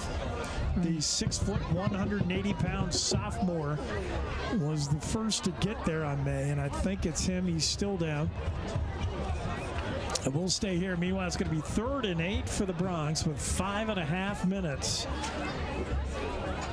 to play, and Declan sits up. That's a good sign. That's a good sign. And all the way up, really good. Declan Henderson gets a good round of applause from the hometown fans. He looks like he just may have had the wind knocked out of him. He was kicking his feet an awful lot, so I hope he... Which tells me it's the wind, because I've had that happen to me, and when you can't breathe, you panic sometimes, and you're kicking your feet, and you're like, why can't I breathe? Okay. I think he's okay. He's moving all his extremities, and he's walking off fine. Good to see. 5:30 to go. 3rd and 8, meanwhile, for Jackson. They got to dial up a play here that's probably a pass, but they better be a safe one. You got to be really careful now. Harrison Ward's in a fragile state of mind. He's already thrown 2 picks, maybe 3. We can't. 3 picks. Yeah, I think it's only been 2 fumbles. One of them was Seb, so he's thrown at least 2. And 2 and Seb 1, and then there's, I think there's 2 fumbles. 5 turnovers. Jackson with the ball. Here we go. Harrison Ward, fake handoff, throws it to Seb Runner, and he dropped it. Flags fly. That was a fake handoff, kind of an RPO, and then Ward turned around and wanted to just fire to Seb here in the flat down at the bottom of your screen. The pass was off the mark. Meanwhile, flags come flying from the back judge, and likely, they're going to say full start. So that play and holding. Ooh. Well, I mean, that can't be. If there's a false start, there's no play at all. Yeah, there's only the false start, which is declined. So is the holding. Yeah, full start blows the play dead to begin with. Yeah, I don't get how you could do both. But there can't be both. Either way, Green River doesn't even want to take the penalty. They want to leave the Bronx with a 4th and 8, and the Bronx are going to go. Yeah, why not? Why not? I mean, if Smock's 100%, maybe you give him a try here. Nah. But I'm not sure he is. And I wouldn't go for a kick from here. Not after. Yeah. It would be a 47, 48 yard or something like that. But they're going to go for it. Harrison Ward sends 3 receivers to the left, 1 to the right. Thomas May in the backfield. It's 4th and 8. Bronx are going to try it. Here comes the blitz from Green River, and Ward gets rid of the ball. He would have had the first down, but it's dropped. Ball pass intended for Cameron Kendall. That's his 2nd drop in a row, and Kendall did a good job to hold up as Green River was in his zone. Cameron Kendall found that soft spot in the zone. He pulled up, and he was on the same page with Ward, who said good, and Ward threw it a good pass. Kendall just dropped it. That would have been a first down. It was a real nice response to what was a Green River blitz. They have not brought a ton of pressure, but that was a corner blitz, and Ward did a good job to get rid of it, through to the open man. It just the drop at the other end. Here comes Green River. Meanwhile, Max Hintz, he's on the run. Look out, Cruz Forays got it again. And the ball came out at the end there, I thought, but Cruz Foray, what a game. Sacks him all the way back at the Green River 15-yard line. He's had a great second half here. Loss of 15 of them. They should bring up 2nd and 25. Cruz Forays had a huge game for the Bronx. 2nd and long for Green River as Hintz goes with 2 receivers right, 3 to the left, no, 2 to the left. He's going to change the play at the line of scrimmage. Man in motion is Axel McKinnon. Hintz wants to throw, has time this time. Fires near side, got a man, but he overthrew McKinnon. Incomplete. There on the coverage was Cameron Kendall, but the ball was overthrown. Looking for McKinnon, and why not? He's got burners. But Hintz overthrew him. 3rd down and 25 now for Green River. 4:28 to go. Clock stopped with the incompletion. The Wolves with the ball at their own 16-yard line. And boy, they're in trouble because they're probably going to go for it. They could hand the ball off to Jackson with a very short field here. If they don't pick up something, Hintz ready to go now. 3rd and long, Wolves. Hintz wants to throw, has time, steps up in the pocket. Now down he goes. He's tripped up.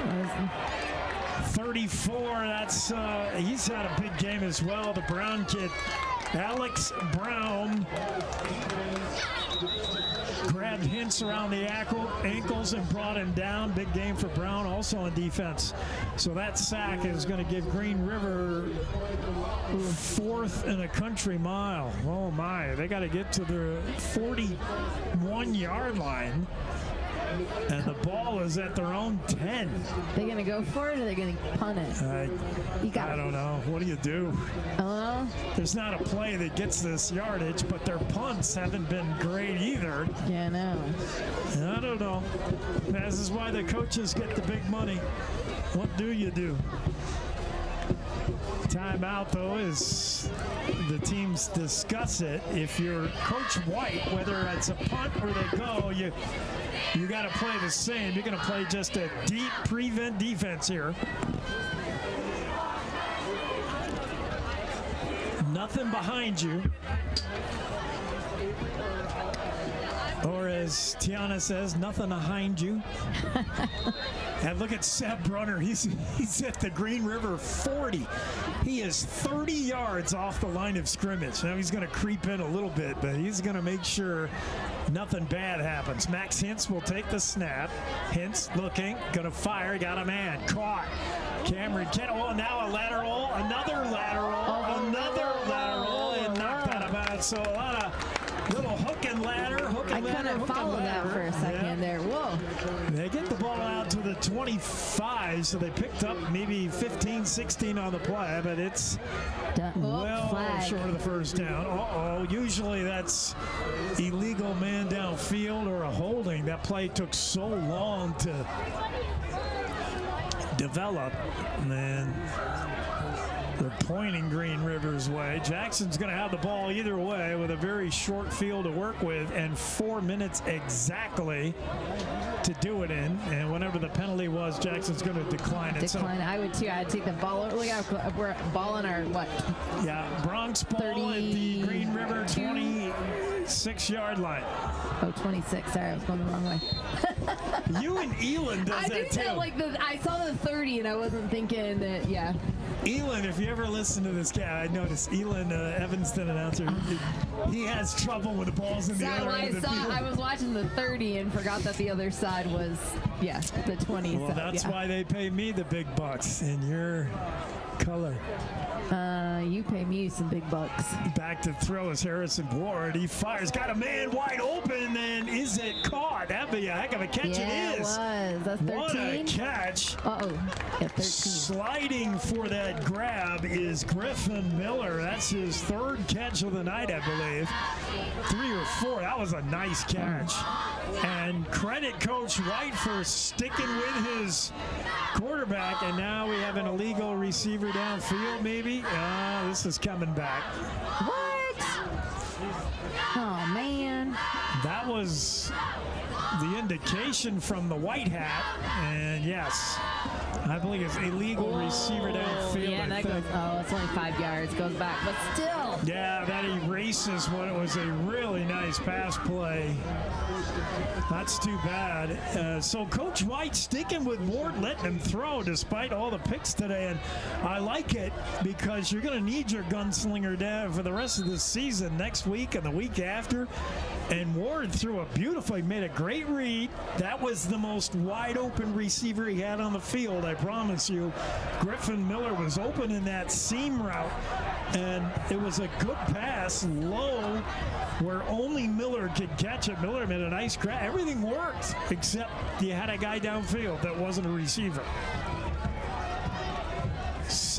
First and 15. Back to throw is Ward. Has time. Steps up in the pocket. Launches. He wants it all. Looking in the end zone. Overthrown. Intended for Seb Brunner in the back of the end zone. And that's Axel McKinnon again with him. Right with him.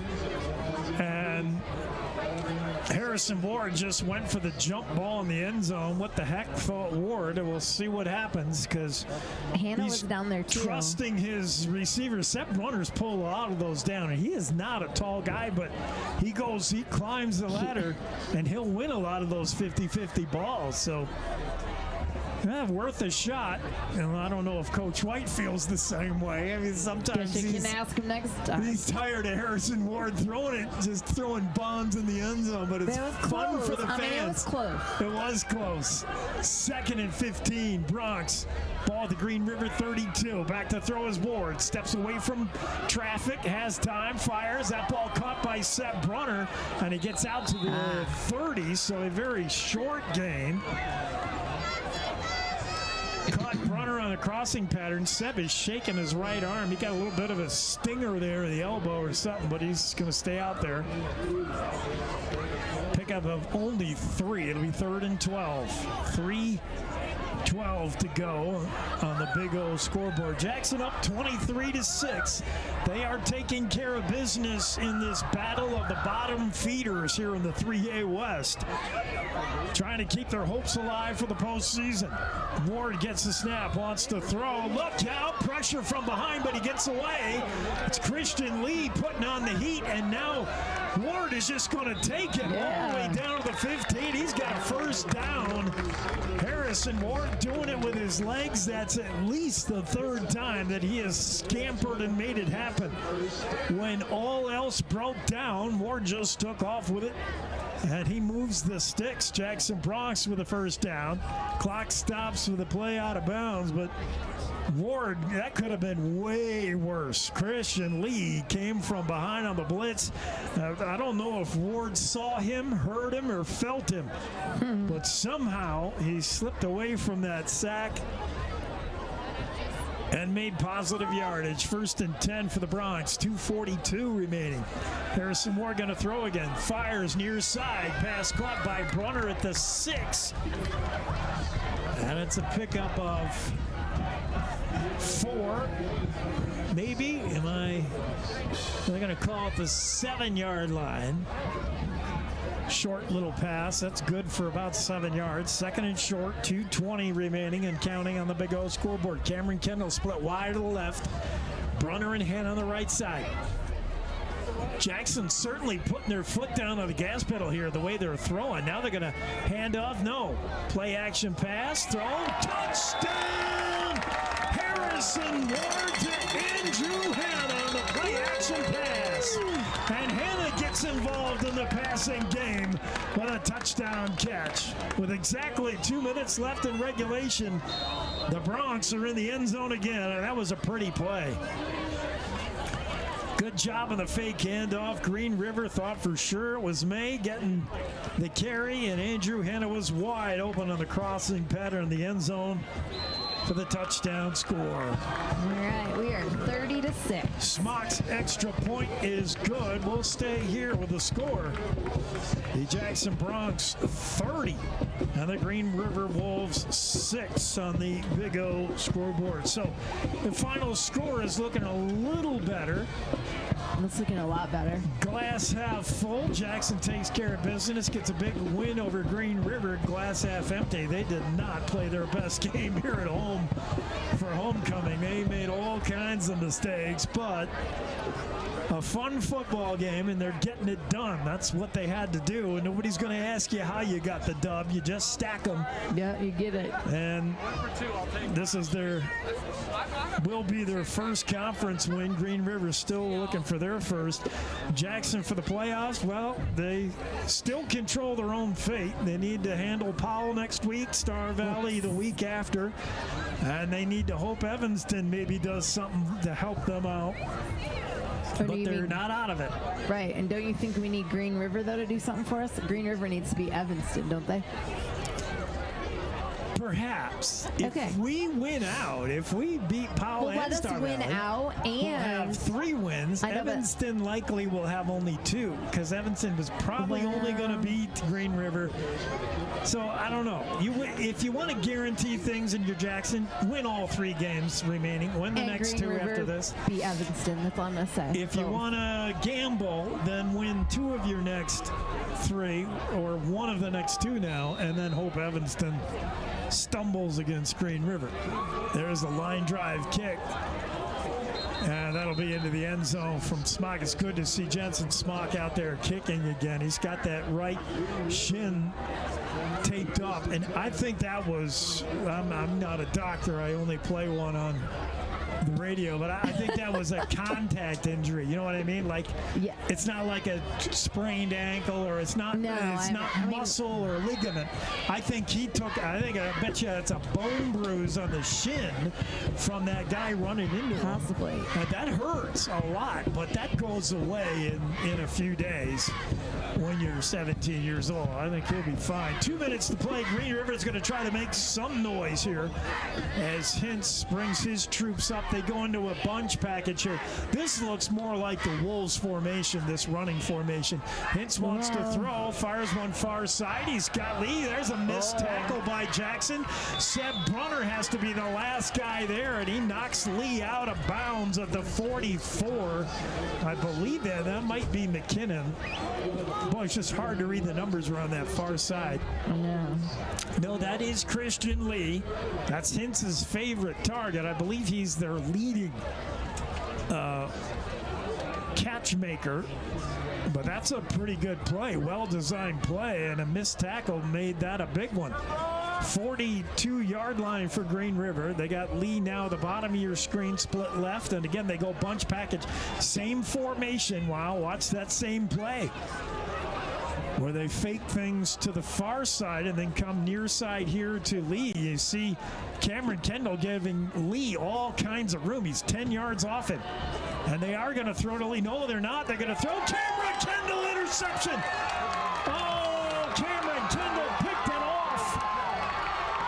And he's all the way back to the 22-yard line for the Wolves. I was just about to say Cameron Kendall is way too far off of Christian Lee, but he knew exactly what he was doing. They didn't throw to Lee. They threw to Ruiz, I believe, and they threw it right to Cameron Kendall. Good homecoming for these guys. They deserve this. Kendall, you knew just what you were doing. Sorry. Cameron was right where he needed to be. The interception, and they have the ball at the Green River 22-yard line. 1st and 10 with 1:33 to go. We'll see if Coach White just wants to hand the ball off to May if he's even out there, and I don't think he will be. I think they're going to go with Waylon Cosby now. I wonder if they'll even throw. Harrison Ward brings him up. That is Cosby in the backfield now, replacing May. Cosby gets the carry, tries to break a tackle, can't. He's dragged down behind the line of scrimmage, a loss of 5. As Cosby's going nowhere around that left end. Tackle made, I think, by Christian Lee, but it's going to bring up 2nd and 15 for the Bronx with just over a minute to go. Clock ticking. Jackson in no hurry here, milking the 30-6 lead. On the big old scoreboard, Harrison Ward comes in with a play, and they break the huddle. Probably have time to run 2 more plays here if they're not going to hurry. As Ward looks over the defense, gets the snap. They give to Cosby. No, Ward's going to keep it on the option, trying to find the right side. Green River does a good job stringing it out, but Ward made one tackler miss as he did a dead stop and go, and I think he broke that tackle. Dax Taylor got caught. Boy, that Ward is pretty good when he gets out on the edge. He gets a lot of that yardage back that Cosby lost. He's to the 18 of Green River, and there'll be time for just one more play here for Jackson. 3rd down, 6. And this should do it. Although, well, Ward got out of bounds with 36 seconds, so they may have to run one more. Cameron Kendall is on that far left side. To his right in the slot with him is Beckett Mayer. Seb Brunner down here, bottom of your screen. They give this to running back straight ahead. That's not Cosby. That's a good run down to the 10. Is that Cosby? No, it's a good run straight ahead. And I think that's Brown.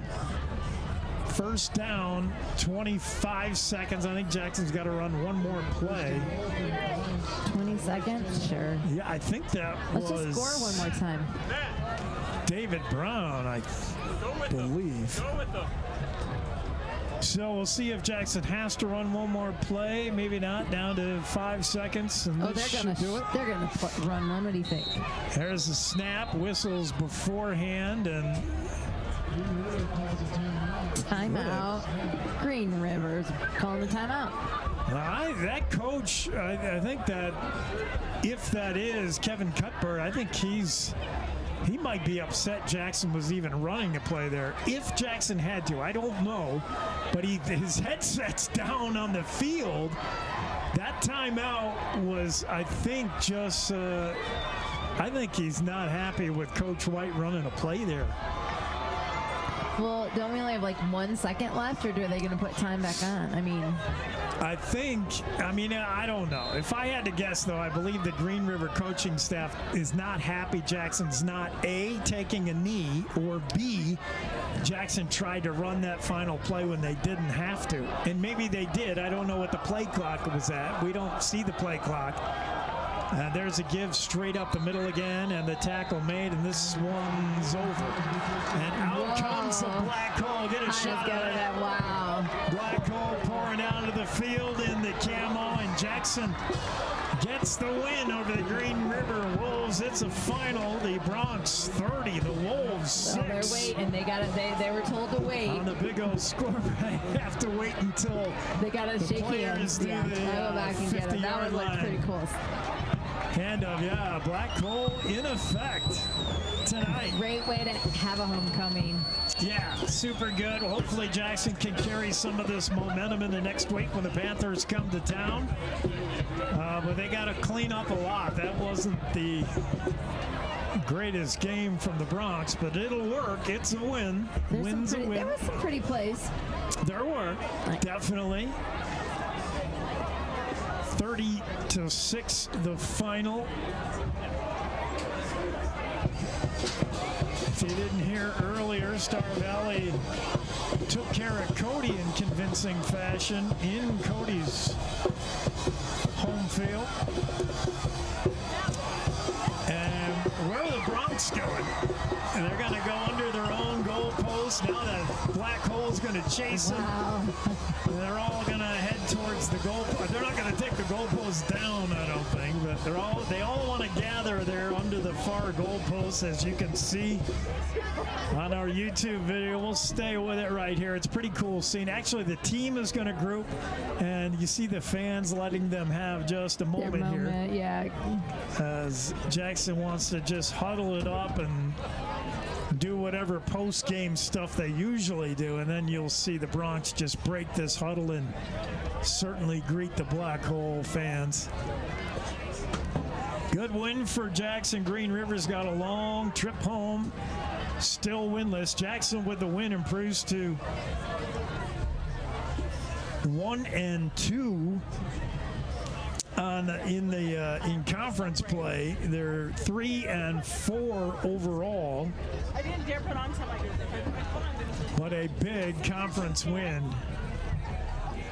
for the Jackson Bronx. And now you see the crowd go greet their heroes. Big win for Jackson, doing it here at home. One more home game remaining in the regular season. That's next week. We'll be on the air with you on YouTube and on KZ95. We'll have that game. Meanwhile, on the far sidelines, Green River also huddled up, going to talk things over. It's been a long year for Green River already, and it's not over yet. Just not a Green River kind of year. It always ebbs and flows. Some years you got the horses, some years you don't. This has not been Green River's year, and almost a season that's not been Jackson's season, but it's not over. You got time to turn it around. You got time to get into the playoffs.